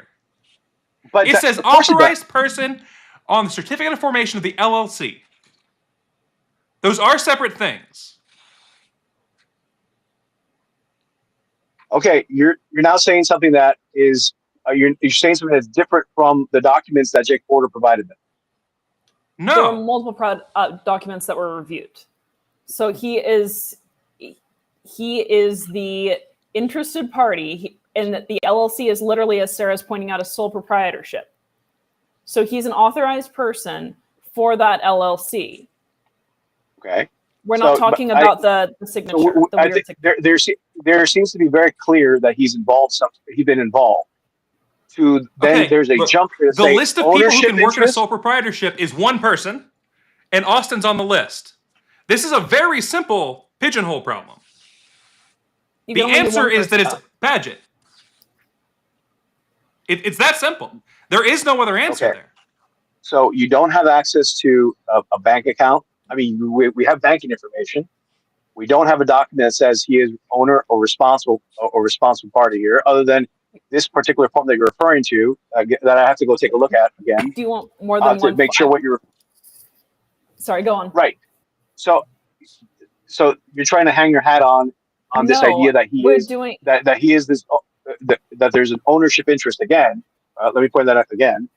And then you're trying to say that then there's a question. I'm not trying to hang my hat on any one thing. There are several issues.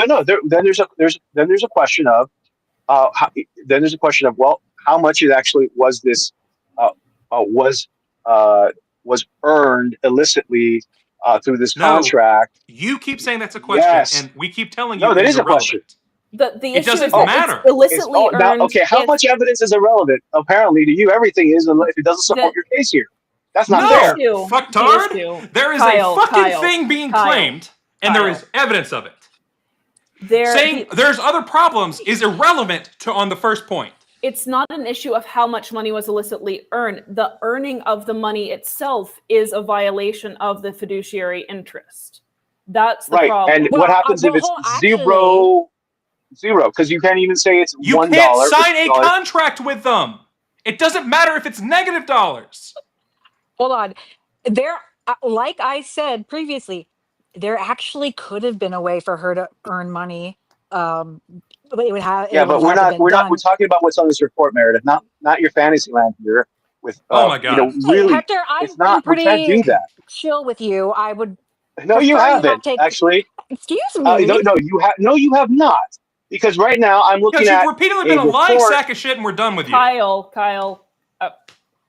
Sir, We're not I'm playing this very fucking glad you- game. I'm confused by your statements, and I'm sorry if my confusion is coming off as bemusement because I am just like in awe right now. But I don't think I've been rude to you.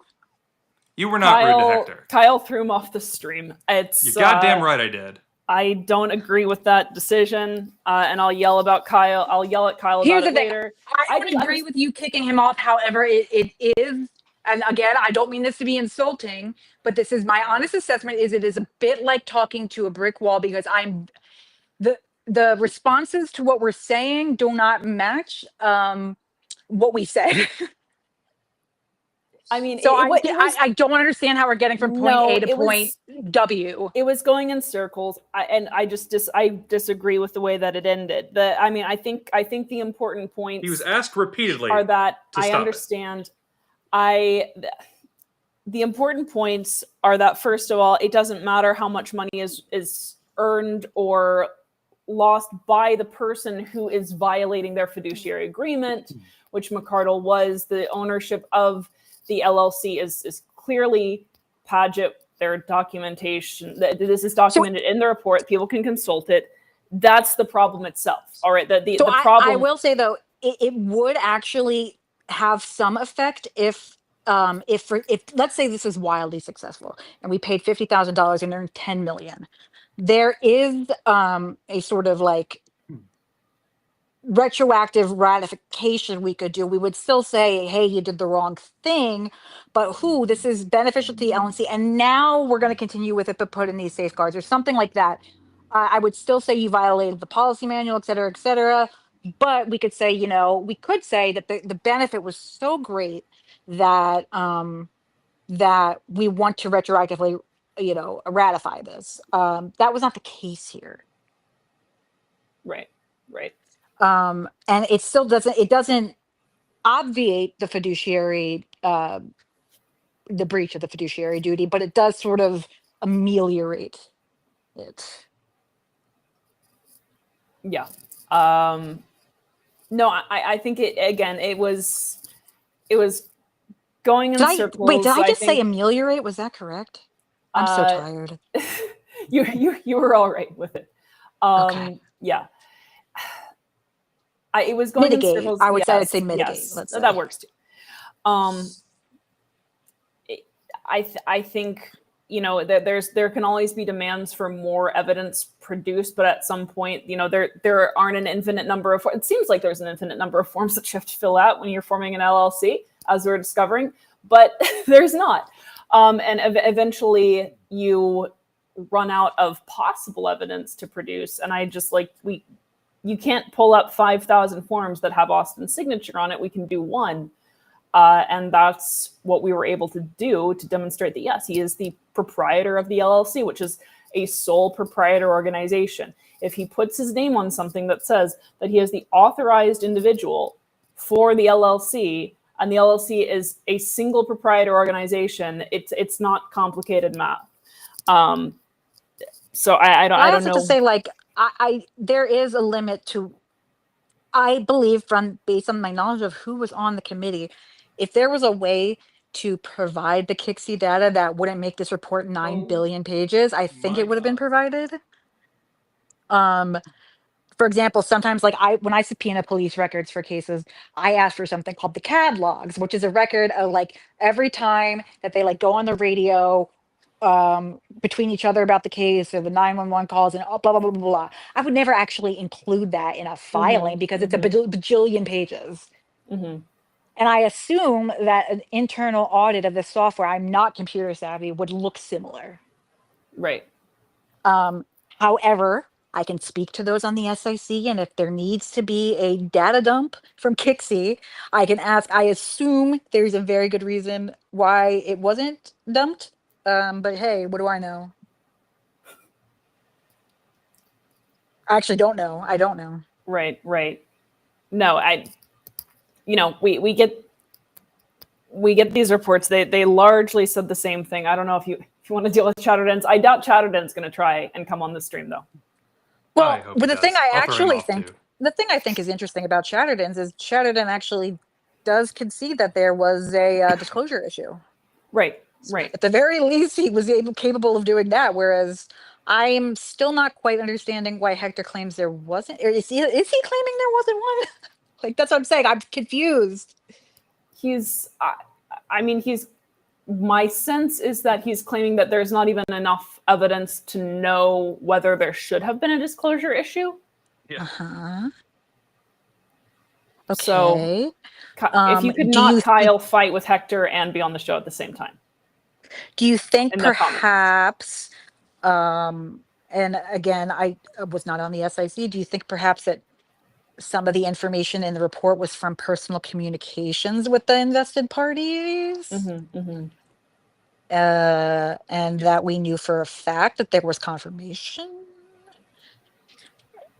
And maybe it wasn't worded exactly the way someone would have liked, but it was sufficient. I'm not, I honestly, I don't know. I don't want to undermine the report people, but you know, this is not, there's no dispute. There's no dispute from the invested parties, even in interested parties, excuse me, that that they own this LLC. So right. I'm not sure where that's coming from. I think Mr. Chatterton, if I remember correctly, and again, this was, I looked at this a week or so ago, I think Mr. Chatterton's issues with the report were he believes that it's not an accurate assessment of whether it was fair. Yes. Is that a correct recollection? It seems that way. Kyle, you have Andrew Chatterton's report. I do. If we keep on climbing, we're just going to keep talking. That's how it goes. Where's that report? And until Amanda throws me off, anyway. I don't think I called Hector a name, except I said honey baby sweetie pie. Yeah, I think it was both of us were talking at the same time, and we are both women, and so we both have woman voice. Annoying. So I wasn't sure, like maybe they just kind of melded into one screechy, cacophonous banter voice, and it sounded. I have a very deep voice, so I feel like I have a rather deep voice too. So we're good. It's a smart women have deep voices. There we go. Is this Chatterton's? It is. All right, good people. This is Andrew Chatterton, and that's only 5 pages actually. This is shorter. So we're gonna see. I actually, can I just say before you guys start, I listened to the very beginning of your stream and then I jumped ahead because I was just interested in seeing if you guys were still alive.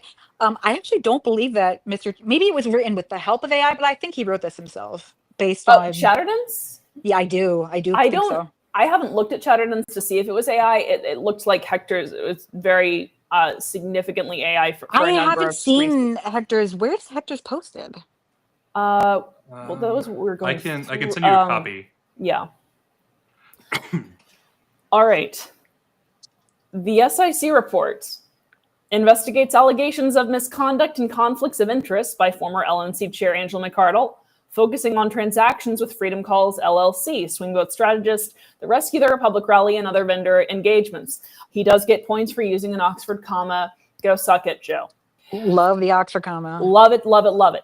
I voted against its adoption due to procedural deficiencies, including an inadequate review and discussion process, unsubstantiated claims, misinterpretation of LNC policy, and institutional failures that undermine its credibility.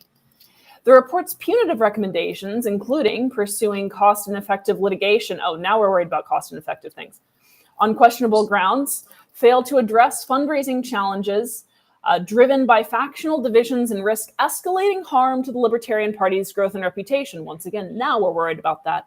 Despite McArdle's stated intent to work cooperatively from outside of party leadership. Does she have a statement? I don't know what that means. I'm not sure what that means. Reasons for voting against the report. Number one, by the way, again, this is the weaponized unity argument. That why are we wasting all of this time on rehashing the past? It's going to look bad to potential donors and to members. It's airing our dirty laundry. I think it was Jake Porter who said, if you don't air your dirty laundry, you never get it clean. That it is. Meredith, in the private chat, there is now a copy of Hector's response. He dropped it in the comments, so I sent it over to you as well. Okay. I'm also going to go ahead and send this out across all the channels that are watching, so anybody can read what Hector had sent without the part where we read the majority of it. So to be clear, the https:/libertarians are us. I looked at that and my brain said libertarians Rus. Same. And that's different. Maybe in another life. So we're taking a minor break for a second here. Are we? Yes. Why? Because people should go and sign up for the Alliance. Come argue with us in a place where you can't be kicked by me. Well, you can actually, but I will have the ability to bring people back very easily. And then similarly, there's finally at least some place where you can go donate to LPA here. So if you want to give money, there's a spot to do it. There are protests coming up. There are demonstrations coming up. And we are helping affiliates across the country try to make sure that they have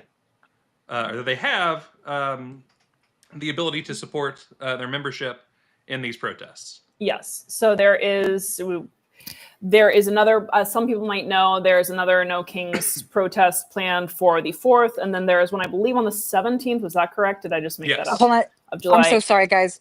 It's all right. Oh, I'm sorry. But no, sorry. Finish your sentence, Amanda. Yeah. Well, I was going to go on a little bit of a rant. So, but yeah, so there are more No Kings protests coming up. And as you know, we've been very big on making sure that there's a libertarian presence here. And so now we're trying to coordinate messaging, and we're trying to coordinate the language that we're using at these protests. As those of you who study these movements might realize or have learned by now, a lot of times the first agitants in a mass movement that actually has an effect are not the ones who end up championing the rhetoric and the ideology of the movement. The reason for that is that in order to become a mass movement, something has to become widely popular. And in order to do that, the movement can't be specific about its ends initially. So you're almost kind of engaging in a suicide mission when you start yourself this mass movement. Good thing for us, we didn't start it. So there's a No Kings protests, and again, there is not really clear rhetoric. There are not clear demands because they want to be as expansive as possible. And then they want to go in and direct the messaging of the movement. If we get in there first, then we are able to do that beforehand. And we definitely should, because there are people of all sorts of ideologies that are participating in this movement. We would rather have it not be another flavor of totalitarianism. So we're getting out there now. We're engineering and leading the messaging that we want the mass libertarian presence to be projecting. That way, we're able to harness this movement that's already existing, but is in a way voiceless. It's got momentum. It doesn't have a voice. We give it a voice. What we need from you is we need you to get out there in those protests. We need you to be using the messaging that we're all going to work on together. We need you to be sharing libertarian messaging and having a libertarian presence before anyone else co-opts this. This is how we get our way in, and this is how we get our way to the helm of change. So again, we can thank the No Kings protest for setting up a buffet for us, and now we get to go in and we get to direct the tide. That's all. Please show up. And we're going to keep on doing this and then organizing our own things, hopefully toward the end of the summer. In a similar point, if you want me to call you a fucktard, send $10 and put it in the memo that you want to be called a fucktard. You can earmark the money for being called a fucktard. I just wanted to address something I saw in the chat because I didn't even realize I could look at the chat. And I'm sorry, this is a self-serving thing to do, but Angela, I believe this would be Angela Thornton, in the chat asked if I was saying something about, I could have helped you figure out a way to make this legit. She was saying, was I admitting to trying to agree to like help Angela hide it? That's not what I was saying. What I was saying is, in my personal opinion, there are ways to make self-interested transactions fiduciarily acceptable. The way you do that is, for example, this person, the interested party should never be part of a vote regarding this. It should be overseen by disinterested persons. There should be a complete arm's length from them and there, and we would basically shield this. Everything having to do with this would have been shielded off from her, and basically so that she had no authority over this. That's just an idea I have. I'm not saying that it might not have even worked, but I'm saying we could have, if this had been an issue that Angela McArdle wanted to bring before us, if it was that dire, I think we could have, with the help of our counsel, figured out a way to make this legit, not hidden, fully disclosed. And the reason, again, I said this to Hector, the reason these things are disclosed is so the proper oversight can occur. So I would never help her cover this up. That was not what I was saying. My suggestion was that we could have made it above board. Right. I still would have thought it was a terrible idea. But, well, I mean, unless there was, some proof that they could have generated a ton of money. But again, this is why disclosures are so important. It's not just because, it's not just because people are nosy about your life. It's because it's so that these oversight mechanisms can be put into place. Yes, It's absolutely. We're taking a break for my buddy Tyler Donka, who I'm going to say correctly in German instead of the way he prefers it, and call him a fucktard for getting his own name wrong. For twice the price, I will call you a fucktard on my OnlyFans. Hold on. Wait, I wanted to show. Hello, baby. Look at him all walking again. Buggy, go pee-pees. Kyle, Oh my put the God, QR code back up. Okay. Anyway. Buggy, go pee. Sweet. Very sweet. Okay. All right. All right, so we want to move forwards. Yes, Amanda, we do. Thank you, myself. All right, great question. Glad I asked it. Reasons for voting against the report. Number one, procedural deficiencies. You're fine. And incomplete evidence. The investigation's reliance on incomplete evidence and flawed processes weakens its conclusions. Non-participation of key figures, pages 2 and 85.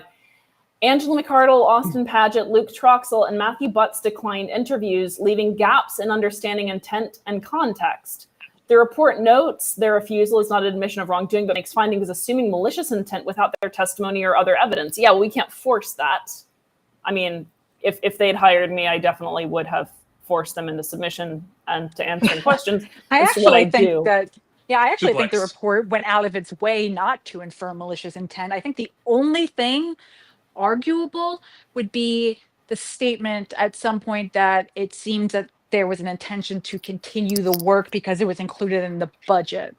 Right. But I actually think that they were very they couched a lot of their stuff in this could be, gives rise to the appearance of, that kind of language to not infer malicious intent. Great. Unsubstantiated metrics, pages 2, 53, and 54. The report claims Freedom Calls raised $2,468.57, deemed grossly inefficient and outside industry norms, but provides no industry benchmarks or details on donation tracking, which is false. That is definitely false. As we pointed out. Similarly, the report's expectation of 25 calls per hour and criticism of short call durations, page 54, lacks specific benchmarks for political call banking, also not true, rendering efficiency claims speculative. Untracked donation links, including the following, were used in 6 out of 14 text templates, page 49, suggesting, why is page capitalized? We don't know. That's the person, 49. That's her last name. Okay. Suggesting reported figures may be inaccurate due to inconsistent tracking. Moreover, discontent of Mises Caucus members due to Chase Oliver's nomination and campaign performance, coupled with anti-Mises Caucus members' discontent with Mises Caucus, turn the page. Can go faster. Has broadly suppressed donations, an effect not accounted for in the report's fundraising expectations. Page 53. So can I just say something about this? Yes, you may. there is no, in my opinion, I don't believe that there was ever a suggestion that Freedom Calls is the reason we didn't get donations.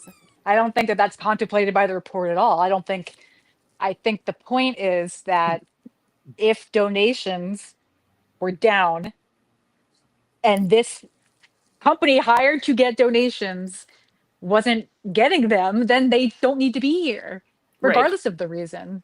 Right. All right.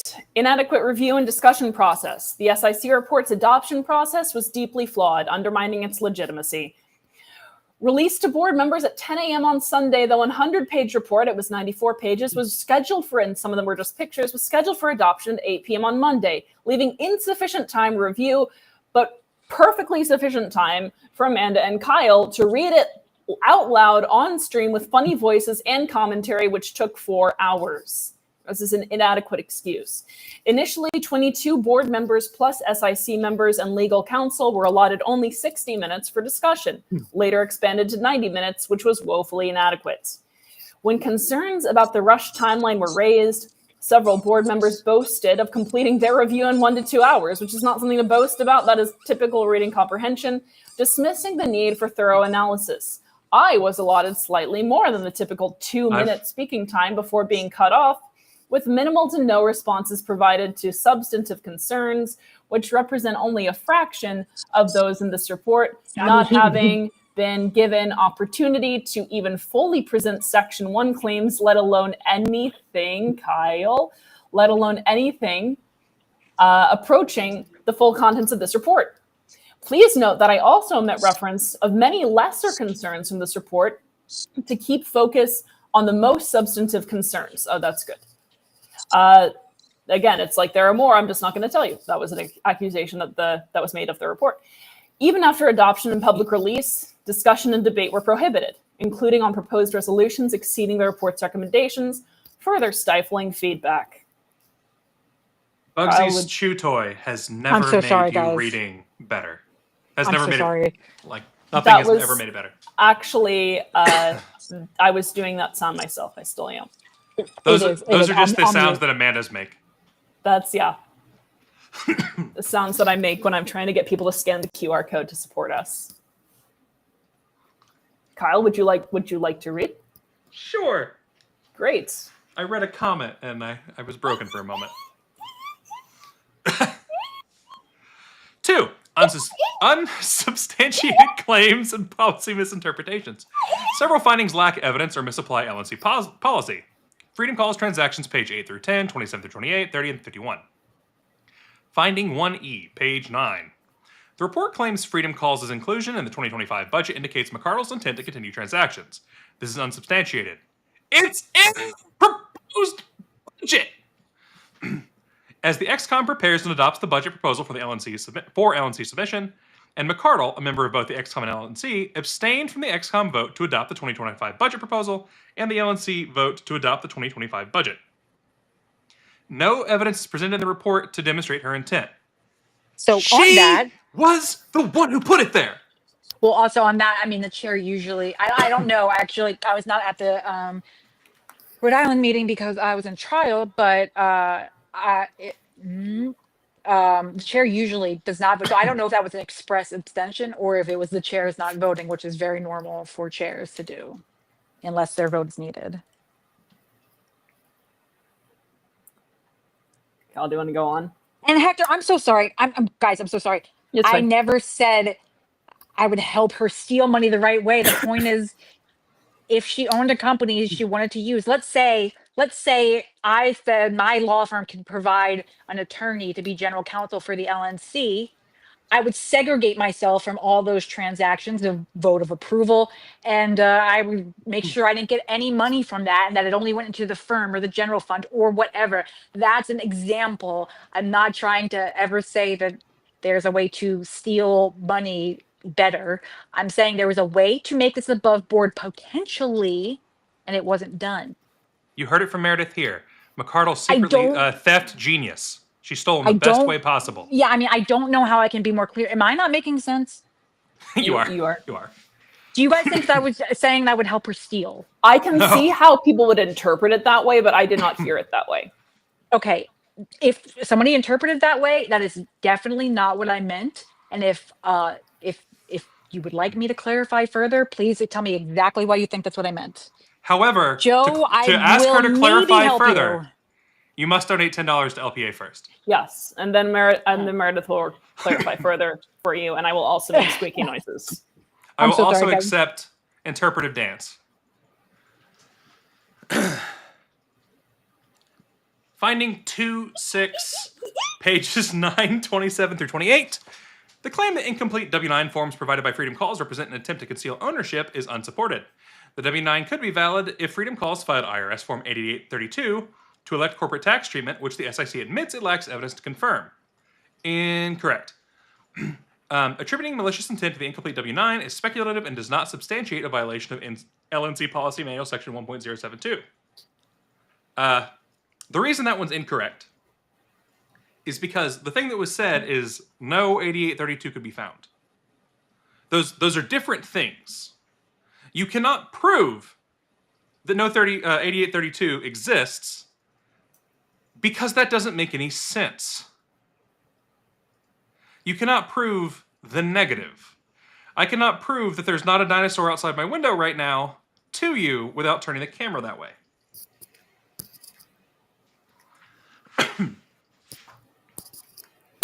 Finding 4F, pages 10 to 51. The claim that Freedom Calls use LNC resources for Mises Caucus recruitment via 361 calls for the LP California Convention lacks substantiation. Incorrect. Recruiting for a state affiliate event is not inherently improper. True. And text messages screenshots provided from November 13, 2024 show statements claiming that the calls were not related to the Mises Caucus, page 51. The problem is they were to the Mises Caucus, but that's why it's a problem. Oh my God. Website professionalism. Wait, I'm sorry. Also, the text messages involve saying I'm going to funnel Kennedy people and log cabin Republicans. Yeah. So, which also means that she's intending I'm not sure how to that try helps to the sway. LNC. Yeah, she's attempting to sway an affiliate's convention, which is bad, bud. It's not a thing National can do, bud.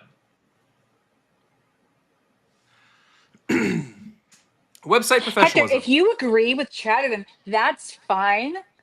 But people are also allowed to say you're wrong. There is a lot of evidence. So I'm just just because Chatterton says there's not enough evidence and you say there's not enough evidence does not mean that's like a definitive declaration that there's not enough evidence. Like, you guys can have that opinion. That's fine. But most people think you're wildly wrong. The report criticizes Freedom Calls' website for lacking elements of professional website, including contact information and ownership, implying unprofessionalism. That's going in a circle. This likely misinterprets the use of WHOIS privacy protection, a standard feature provided free by default by registrars like GoDaddy, which masks ownership details to prevent spam and identity theft. This criticism unreasonably portrays a common practice as a deficiency to bolster claims of inefficiency. That is incorrect. You must say you want the privacy protection, in fact. Now, given a lot of people do just click through that prompt, but they must ask you that because you are by default the person on the website.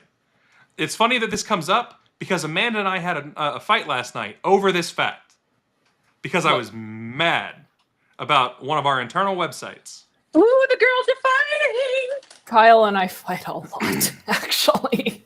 But I've been wanting to say that out loud since the Trump Elon thing happened. Yes, fair enough. Similarly, lacking contact information and ownership information on a website that is trying to sell you a service is unprofessional. Can you imagine going to the Walmart website and it not telling you where any stores are located, how to contact them, or what they sell? I can't imagine going to the Walmart website, no. Yeah, I agree. I avoid Walmart at all costs. But crony capitalism, what are you going to do? All right, revolution. No kings. No kings.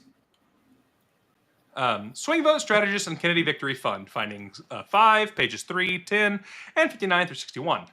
The report faults McCardle for not disclosing SVS payments from the Kennedy Victory Fund. These payments were neither from nor to the LNC nor disadvantage to the party. False. They stopped Chase from being able to be on a JFC with the party. Well, Policy I manual think sections. that's sorry. I was just gonna say. I think that. I mean, that is your interpretation of that, and I do not fault you for having that interpretation. I think the issue actually, and Kathy, or not. I'm sorry, not Kathy. Whomever. Actually, it might have been Kathy. Whoever they're quoting somebody in the report that basically said that was actually money. And if I'm misstating this, it is my fault. So I would recommend everyone look at the report. But if I remember correctly, this was additional funds like after or before the LNC disbursement was received. So it's possible it took away a minute amount of money from the LNC, but. Right.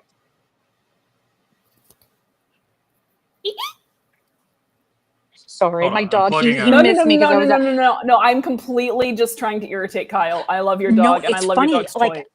Oh, thank you. Usually my headphones block out stuff like that, but I guess he was so loud that you guys heard it. I was very excited. I love it. He was chewing it right by my ear, actually, so that's not that surprising. Aren't we still technically on soft launch, Kyle? Yes. I mean, we're on soft launch forever, but yeah. It's true. No. But like, that's what a website from people that don't professionally build websites looks like compared to Angela's $9,500 LP site that wasn't fixed. In fairness, I had to beat Kyle to make it work. Yeah, but it liked it, so it was okay. Yeah. I don't know. Is it hard to build a website? Like, I don't know. Is it hard? It can be. That is a stream for another day. Hector asks, what about Chase being on a JFC? The interpretation that Angela McArdle gives is that the JFC would allow Chase to also be part of it. The way the FEC rules work, it is very questionable and it's a very big gray area. And so I think that Angela was actually saying that she would have been part of a separate JFC Chase, but I'm not positive if I have that correct. That was always my understanding of her claim that she offered to be in one with Chase. I thought that was a separate one. Either way, yeah. the Chase campaign's FEC advisors said the whole thing was a big no-no and that we could not do that without entering all of us into risk. I understood. Right. Well, I don't think that I don't think that it was about getting him on the RFK JFC. That's what Gotcha. I could be wrong though. Sarah, we can't be professionals because neither of us is being paid for it right now. Because Amanda hasn't gotten the 527 up. Oh my gosh. Oh my gosh. If anyone knew the substance of our argument last night, you would know why that was so infuriating to me. The girls are fighting. Yeah, we really are. Oh, it's cool. She's already mad at me for throwing Hector off. Like, after this, I'm going to get an earful. I'm just perpetually mad at you for great many things, Kyle. And one day you'll suffer my wrath. It's all right. All I have to do is give you hat. You can't put it on my head right now. Because you're below me. As it should be. Ah! Hat. Okay. Please keep reading. Hat back here. So, okay,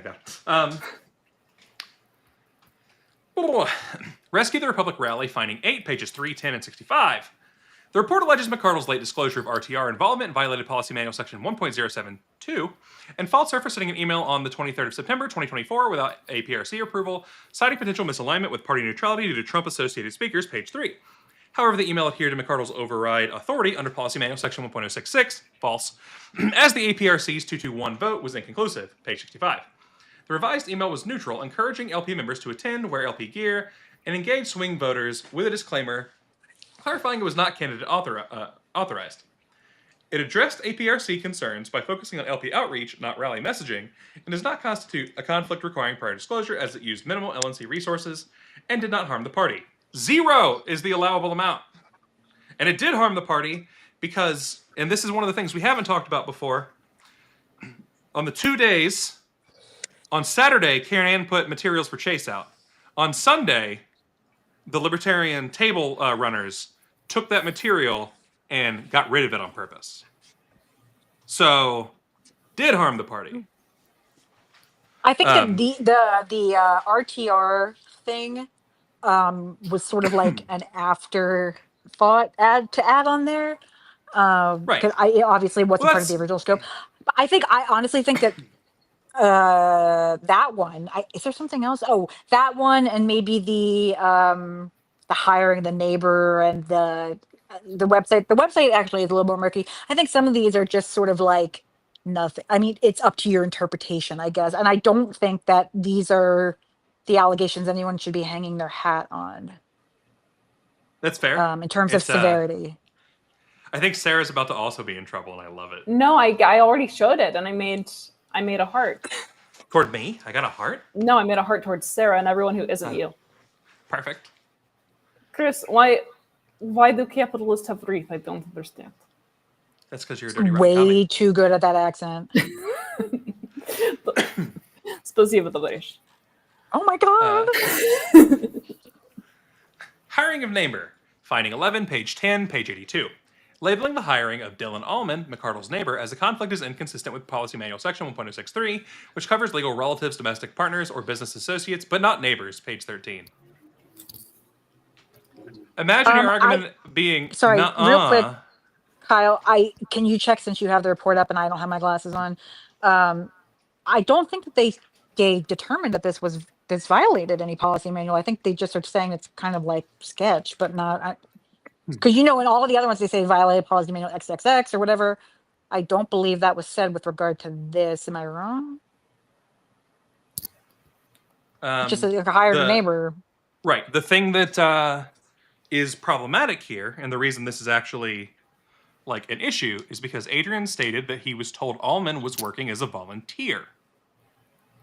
During his investigation, the SIC confirmed that Allman lives approximately 1 mile away in the same neighborhood as McArdle and Paget. While some LNC members eventually became aware of the prior relationship between Allman, McArdle, and Paget, the relationship was not disclosed prior to the hire. It is recommended that the policy manual expand the definition of conflicted relationship to include friends, so the LNC can determine if preferential treatment is being given to friends of the hiring authority. Right. So this actually goes to the idea of nepotistic hires. And I'm not saying that this was or wasn't one, but one of the standards to determine whether... So just because something is quote unquote nepotism in and of itself doesn't necessarily mean it's bad. It's like, it's bad if, let's say, the person's not qualified, or they're demanding more than the thing's worth, and they're not qualified, and there were better you have to assess all of these things in context. So I think the idea is that if you're going to give the job to your neighbor, you should make sure that other people were offered as well, and that this was the best person. I think this guy had a fairly large reach. So I actually don't think that there was any conclusion regarding this being improper. I think it's just, again, suggestive of this is something we should look at in the future. Right. Institutional failures misattributed to McArdle. The report highlights LNC oversight failures, but unfairly attributes them to McArdle. Unfairly attributes them? Was that a verb, or was that a noun? Yes. Oopsies. It was both. Simultaneously. It was a reflexive noun.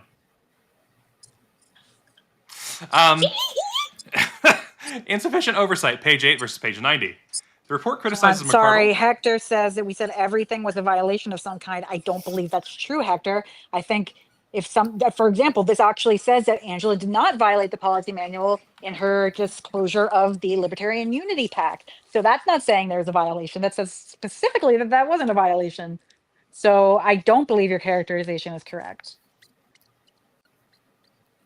I am not claiming this is nepotism. I said this addresses an idea that has come up in the idea of nepotistic hires. I'm saying that's a context in which this has come up. I'm drawing a similarity between them. I'm not saying this is nepotism. I don't even know if neighbor qualifies as nepotism. It does. I don't know. Does it? I don't know. Technically, the original meaning, no. But nowadays, yes. Nipote, which is like relative, nephew, Sorry, go on. Again, and this is why this is the purpose of disclosures. It's not to pry into your life. It's to make sure there's appropriate measures are being followed. I don't know. Again, it's possible I am not explaining myself well, and if I'm not, please tell me. You are. The report criticizes McCardle for bypassing oversight, page 8, yet recommends stronger LNC oversight, page 90. Yes, those don't conflict. The executive director is held in high regard by all LNC members, I am aware of, and rightly so in my opinion. Irrelevant. Objection. Relevance. The executive director approved most, 10 of 14, Freedom Calls payments, undermining the report's claims that these transactions were grossly inefficient and outside industry norms. Those are not related in any way. And Hannah, in her own testimony on this, explained that she just continued what McCardle said was already correct and everything. McCardle did the first 4. Hannah continued doing the payments because that's the job she was given, and she went by what her boss told her. That doesn't make her wrong. That makes her boss abusing power wrong. It also doesn't mean that Hannah independently assessed the contract in any sense. Yeah. Imagine that was part of her job. You become the XD, and you're also suddenly you're Oliver as well as Hannah. She can be like, oh, this transaction wasn't fair, I'm going to deny that. I'm pretty sure that's not under the purview. Yeah. I think that her job, I think it's explained in the report, was literally click OK on the invoice or whatever it was. Furthermore, the XD identified that the LNC ceased providing updated call lists after the fundraising director's layoff, an issue not reasonably accounted for in the report's assessment of Freedom Calls' performance. Incorrect, because if there's no call list, there's no work. If there's no work, there's no hourly rate. Well, I think that actually was accounted for. I think they acknowledged that there was some issue with the call list, and that I think that came up in the context of Mr. Paget's relation to he was referred to as like a volunteer coordinator or something to that effect. When Hannah was trying to get them the call list, it was like, oh, you need to go through Austin. There was never, I think the point was that there was never any direct communication with Hannah and someone from Freedom Call. She was always dealing with Austin. Again, if I'm misstating the report, I did not commit it to memory. I apologize for that. She is stating that she perfectly committed it to memory with an eidetic memory, and this is her definitely her legal opinion. I've got a pretty good memory, but not that good. I'm not Spencer from Criminal Minds, if anybody gets the reference. I do indeed. Similarly, the treasurer, responsible for overseeing all financial functions, including disbursements, per the LNC bylaws, is not cited in the report as raising concerns over the Freedom Calls transactions, highlighting additional institutional oversight lapses misattributed solely to McCardle. When she's the one... Did you say that again? Yeah. Similarly, the treasurer, responsible for overseeing all financial functions, including disbursements per the LNC bylaws, is not cited in the report as raising concerns over the Freedom Calls transactions, highlighting additional institutional oversight lapses misattributed solely to McCardle. No more commas. Yeah, you know what? I don't 100% disagree with that. Not that Chatterton made a good point, but what I'm saying is I did actually, and I saw other people had questions for Mr. Hagopian about that when this was all originally uncovered. And Todd, to my recollection, said something about the treasurer's duties being XYZ, and this wasn't included. I don't know if that's correct. This has been a while since I recall these things, but I don't disagree that there was a lack of oversight there, and perhaps had we known, there might have been some more oversight. I'm not excusing. I'm just saying, hey, part of the reason that happens is when there's a fuck up, you need to assess how the fuck up happened to make sure it doesn't happen again. And I think this is part of what this report does. If you think that this is just like, I don't know, if you think that this is not something that we take seriously as things to fix, I don't know how to assure you that we do. No, I read. Number 4. Overreaching recommendations and potential harm. The recommendations are punitive and risk party growth. Now we're worried about risking party growth. Punitive measures, pages 90. Look, disaffiliating 3/4 of the counties in your state, making sure that people who cannot become members because you don't like them those are not causing Unity. any problems. Unity. I would like to make sure certain people can't be members, actually, but it has to be like my decision. Oh, I like Meredith. She's like me. Yeah, it's like people that Meredith doesn't like, not that I want everybody to doesn't be like. the one in charge of things, and if somebody else does the things that I want to do, it's wrong. Exactly. All right. No kings except for me. Except for me, because when I do it, it's right. Exactly. Punitive measures, pages 90, 93, and 94. Let's go to my Oppa file. Proposing a cease and desist letter and resolutions barring McArdle from future roles or contracts, pages 90, 94, are excessive and poorly founded. Given the report's unsubstantiated claims and McArdle's recent public statements expressing intent to avoid hostilities and work cooperatively with the party outside leadership.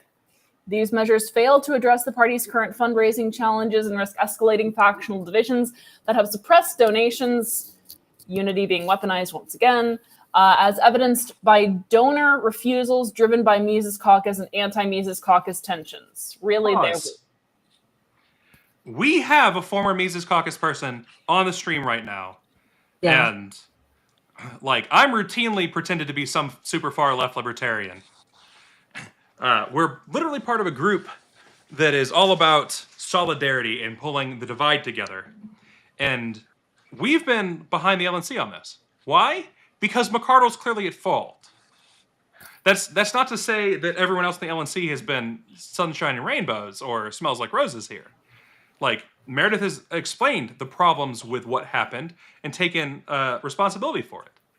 You know, like, I wish I caught this. I would say, like, and this is something I actually tweeted about back when this was first happening, is that, you know, the idea that there should be like a paid chair, like I think there is for the DNC and RNC, is not terrible to me. Right. Because part of the reason that I probably didn't catch this sooner is because I have a job. Right. And other responsibilities, and I would ask questions, and then I would be told, you know, hey, hold on, and then I'd be like, okay, well, then I'm just going to go back to my work and wait for you to respond to me. You know what I mean? And maybe I would have been more diligent on following up on those questions if this been my primary focus.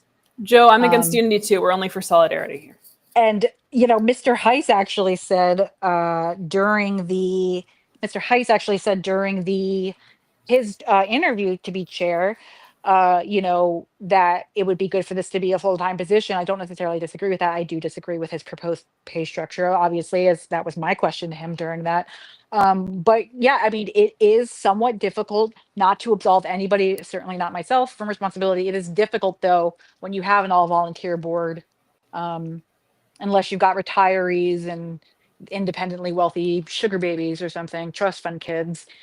People have lives. So that is something people should consider going forward, that, you know, maybe this is something that needs to be considered. I don't know. I know Debbie Mason, the person we hired, said that this should be the executive director's role, I think. But I think it's important to have the members elect the people whom they pay in particular. All right.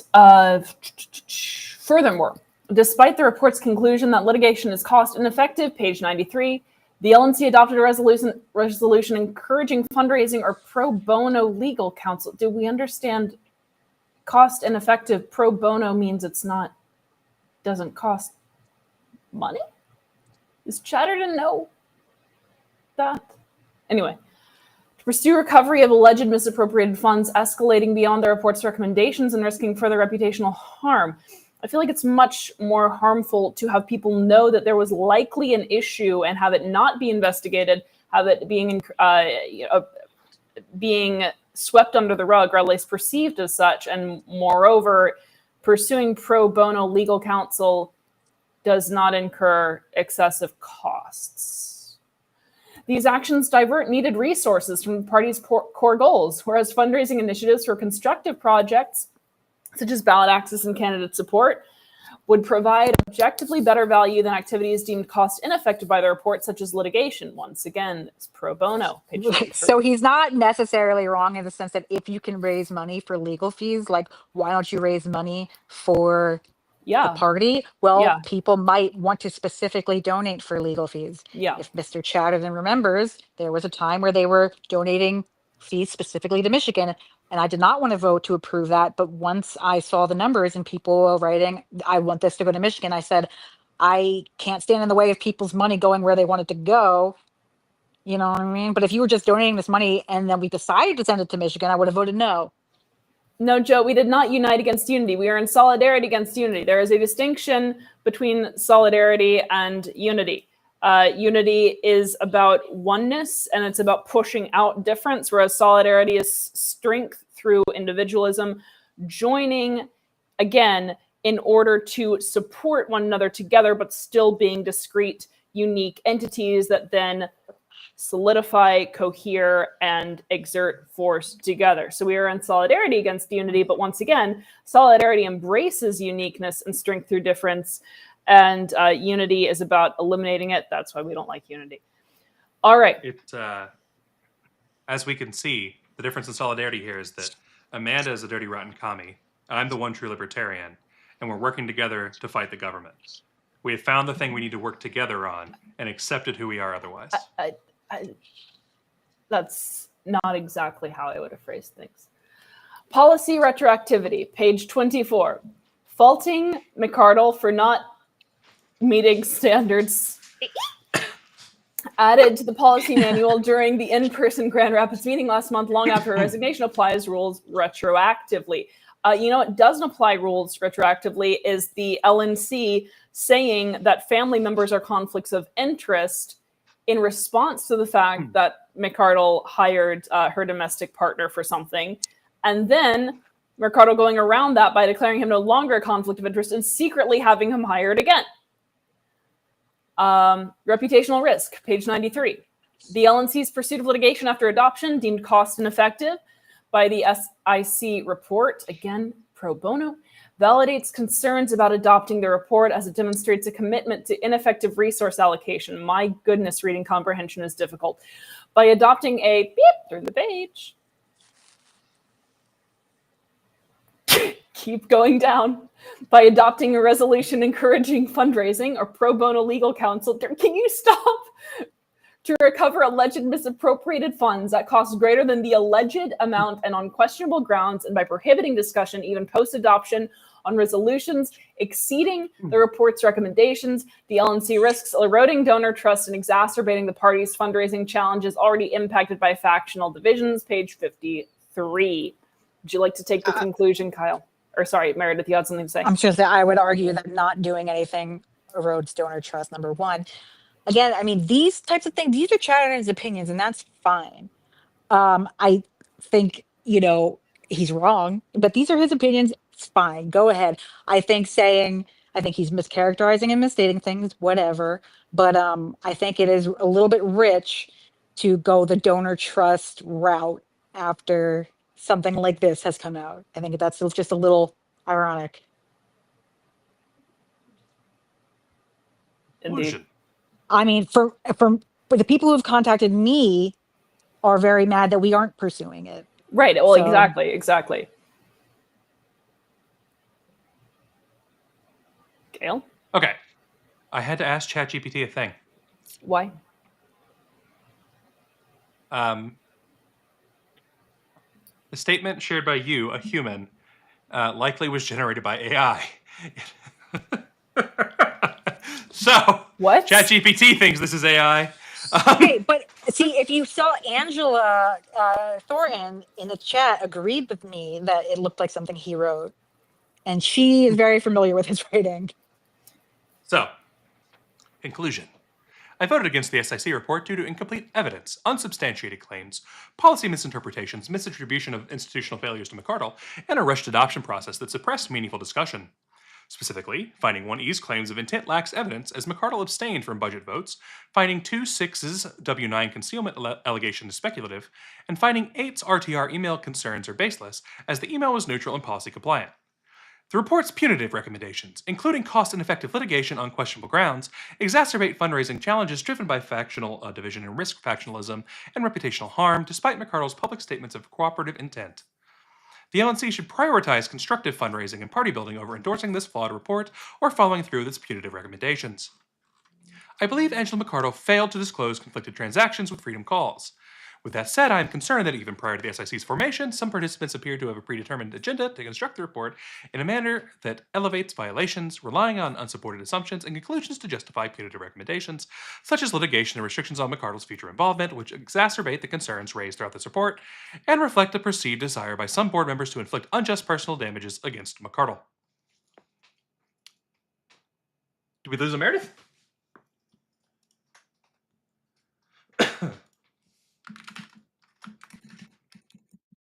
Did we lose me? Is Amanda here?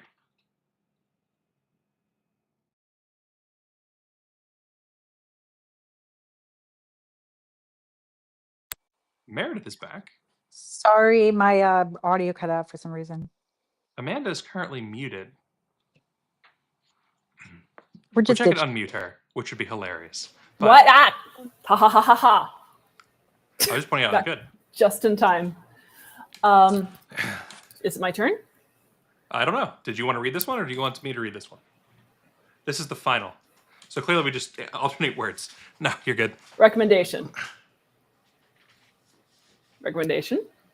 The LNC should acknowledge the efforts of the special investigatory committee rescind the adoption of the flawed SIC report and cancel the punitive measures adopted with it including the litigation resolution and restrictions on McArdle to prioritize constructive fundraising and party building. specifically The LNC should renew its commitment to the strategic focus on Project Decentralized Decentralized Revolution emphasizing local candidate support, and including the critical element as originally planned Project Archimedes 2.0 point the LNC should honestly address and assess and consider adoption of the proposed operator contract model as a productive means to grow the party and enable these strategic targets. It does appear that Meredith has done the death. Wait, what do you guys think? Do you guys think that that's a good idea?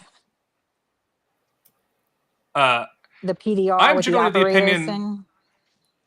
So I gotta admit that I don't fully understand it, and Mr. Martin had reached out to me to discuss it, and I have not spoken to him about it yet. I was unavailable when he previously reached out. PDR is that we should work on ground up candidacies. No, I mean We should specifically work about the on ground up operators, candidacies. the operator model thing that they're talking about. Have you seen that? I have. I don't like it, but You don't like him? that's my opinion. Yeah, I haven't had a chance to independently discuss it with him yet, so, but I was just curious. I think it requires is- people to get paid, which again, I'm not sure that's a great idea considering my financial situation, but that's just me. right. I mean, so not much new here that we didn't see in Hector's report. Other than the lot part of- where they often disagreed. I know, but apart from that, nothing much new. Did you guys read where Go. I recall from reading that Chatterton said something about there being a disclosure problem? Did he not say that? Am I misremembering? He did. He did. Okay. It was while you were dropped for a second. It was during his Oh. conclusion. Might be. It was, I believe Angela McArdle failed to disclose conflicted transactions with Freedom Calls, period. With that said, I am concerned that even prior to the SIC's formation, some participants appear to have a predetermined agenda to construct the report in a manner that elevates violations, relying on unsupported assumptions and conclusions to justify punitive recommendations such as litigation and restructuring on McCardle's future involvement, which exacerbate the concerns raised throughout this report and reflect a perceived desire by some board members to inflict unjust personal damages upon McCardle, period.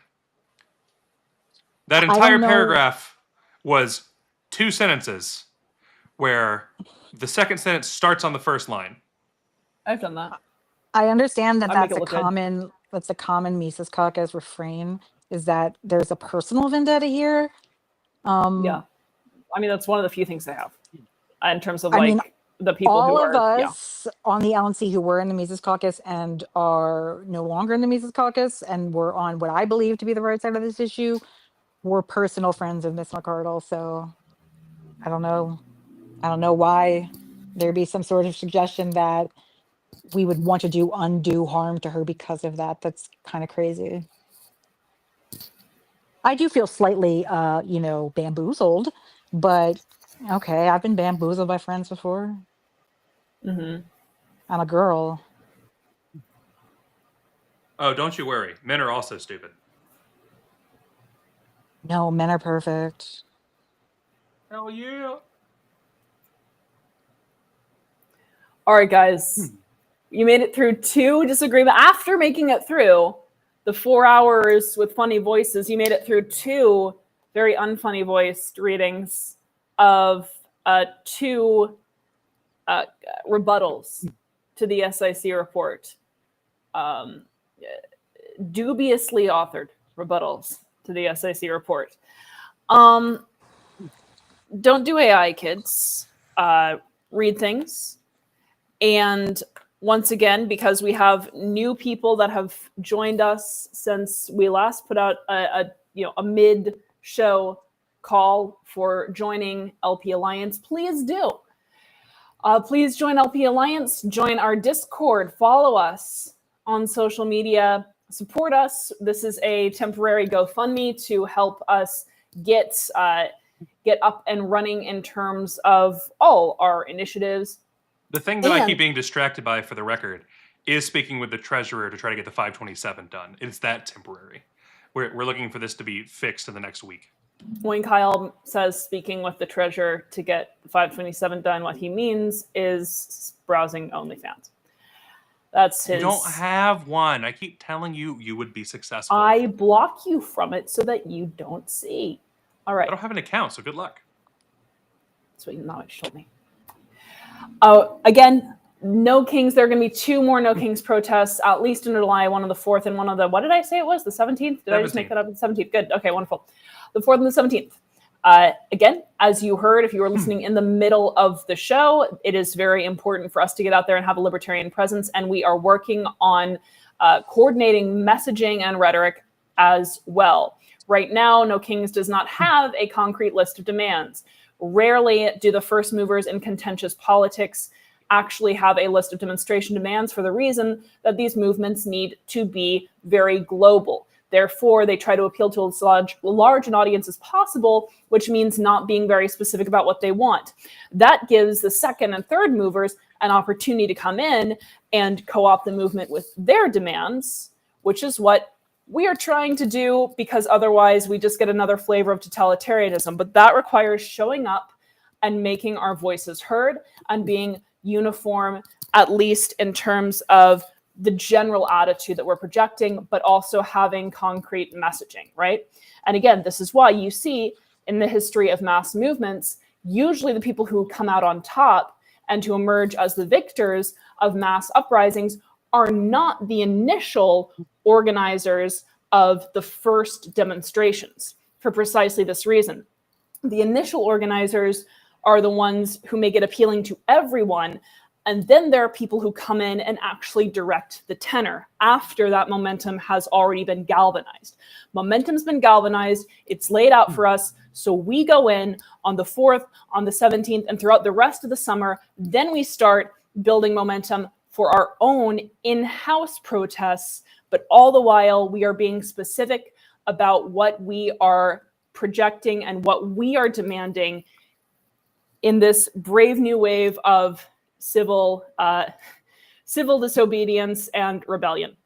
So anyway, get out on the 4th, get out on the 17th. And again, we're going to have messaging for you all to work with. And we want to work with you in coming up with that. But we'll be putting that out over the coming days. So thank you to our guests, including Hector. I'm sure we will argue again in the future, and I hope that there's not too bad of feelings. Thank you for being here, Meredith. Yeah. Thank you, Amanda, for existing. Well, I'll say, go. I'm here. You guys can go to that protest, and I will support you. I am anti-protest because I really hate crowds. They make me nervous. Right. Even though I used to be a raver. No problem. Look, I you're never liked only in crowds. California, which has been the only state so far with real violent issues. I don't know why you're worried. Yeah, but I don't think it's a bad idea. Go. Have Talk fun. about it. You know, like talk about what the messaging is, and that way we're continuing to direct the rhetoric around the movement, which is also very helpful. I also think that libertarians making the anti-war case is a really good idea. It's critical. And I did criticize Chase a little bit on this. He said that I might have missed something. I'm willing to grant that I might have, but I think that this would have been I would have liked to see him make Palestine an issue like Jill Stein made it her issue. But you know, he said I was mistaken. That's fine. I think it's a very good idea, especially with the Iran stuff. But you're on. If you want to talk about it sometime, I can tell you other things that have happened inside the campaign that really suck. Yeah, no worries. And not just like, that's not an attack at Chase. It's not an attack at Steve or anything. It's a whole bunch of stuff happened. And a lot of the things that like Angela claimed I know to be false and have evidence of, but I can't publicly post about. Yeah, no worries. I mean, again, like Chase responded to me when I made that comment that he did try to make that his thing. I think Jill Stein was very effective in making that her thing. Whatever, and maybe two people making it their thing would have been, you know, a cancellation of efforts. Who knows? Mm-hmm. I mean, I personally think that Chase would have beaten Jill Stein had he just roundhouse kicked her in the face. Yeah, I think he's bigger, he's stronger, she's old. I think he's got this.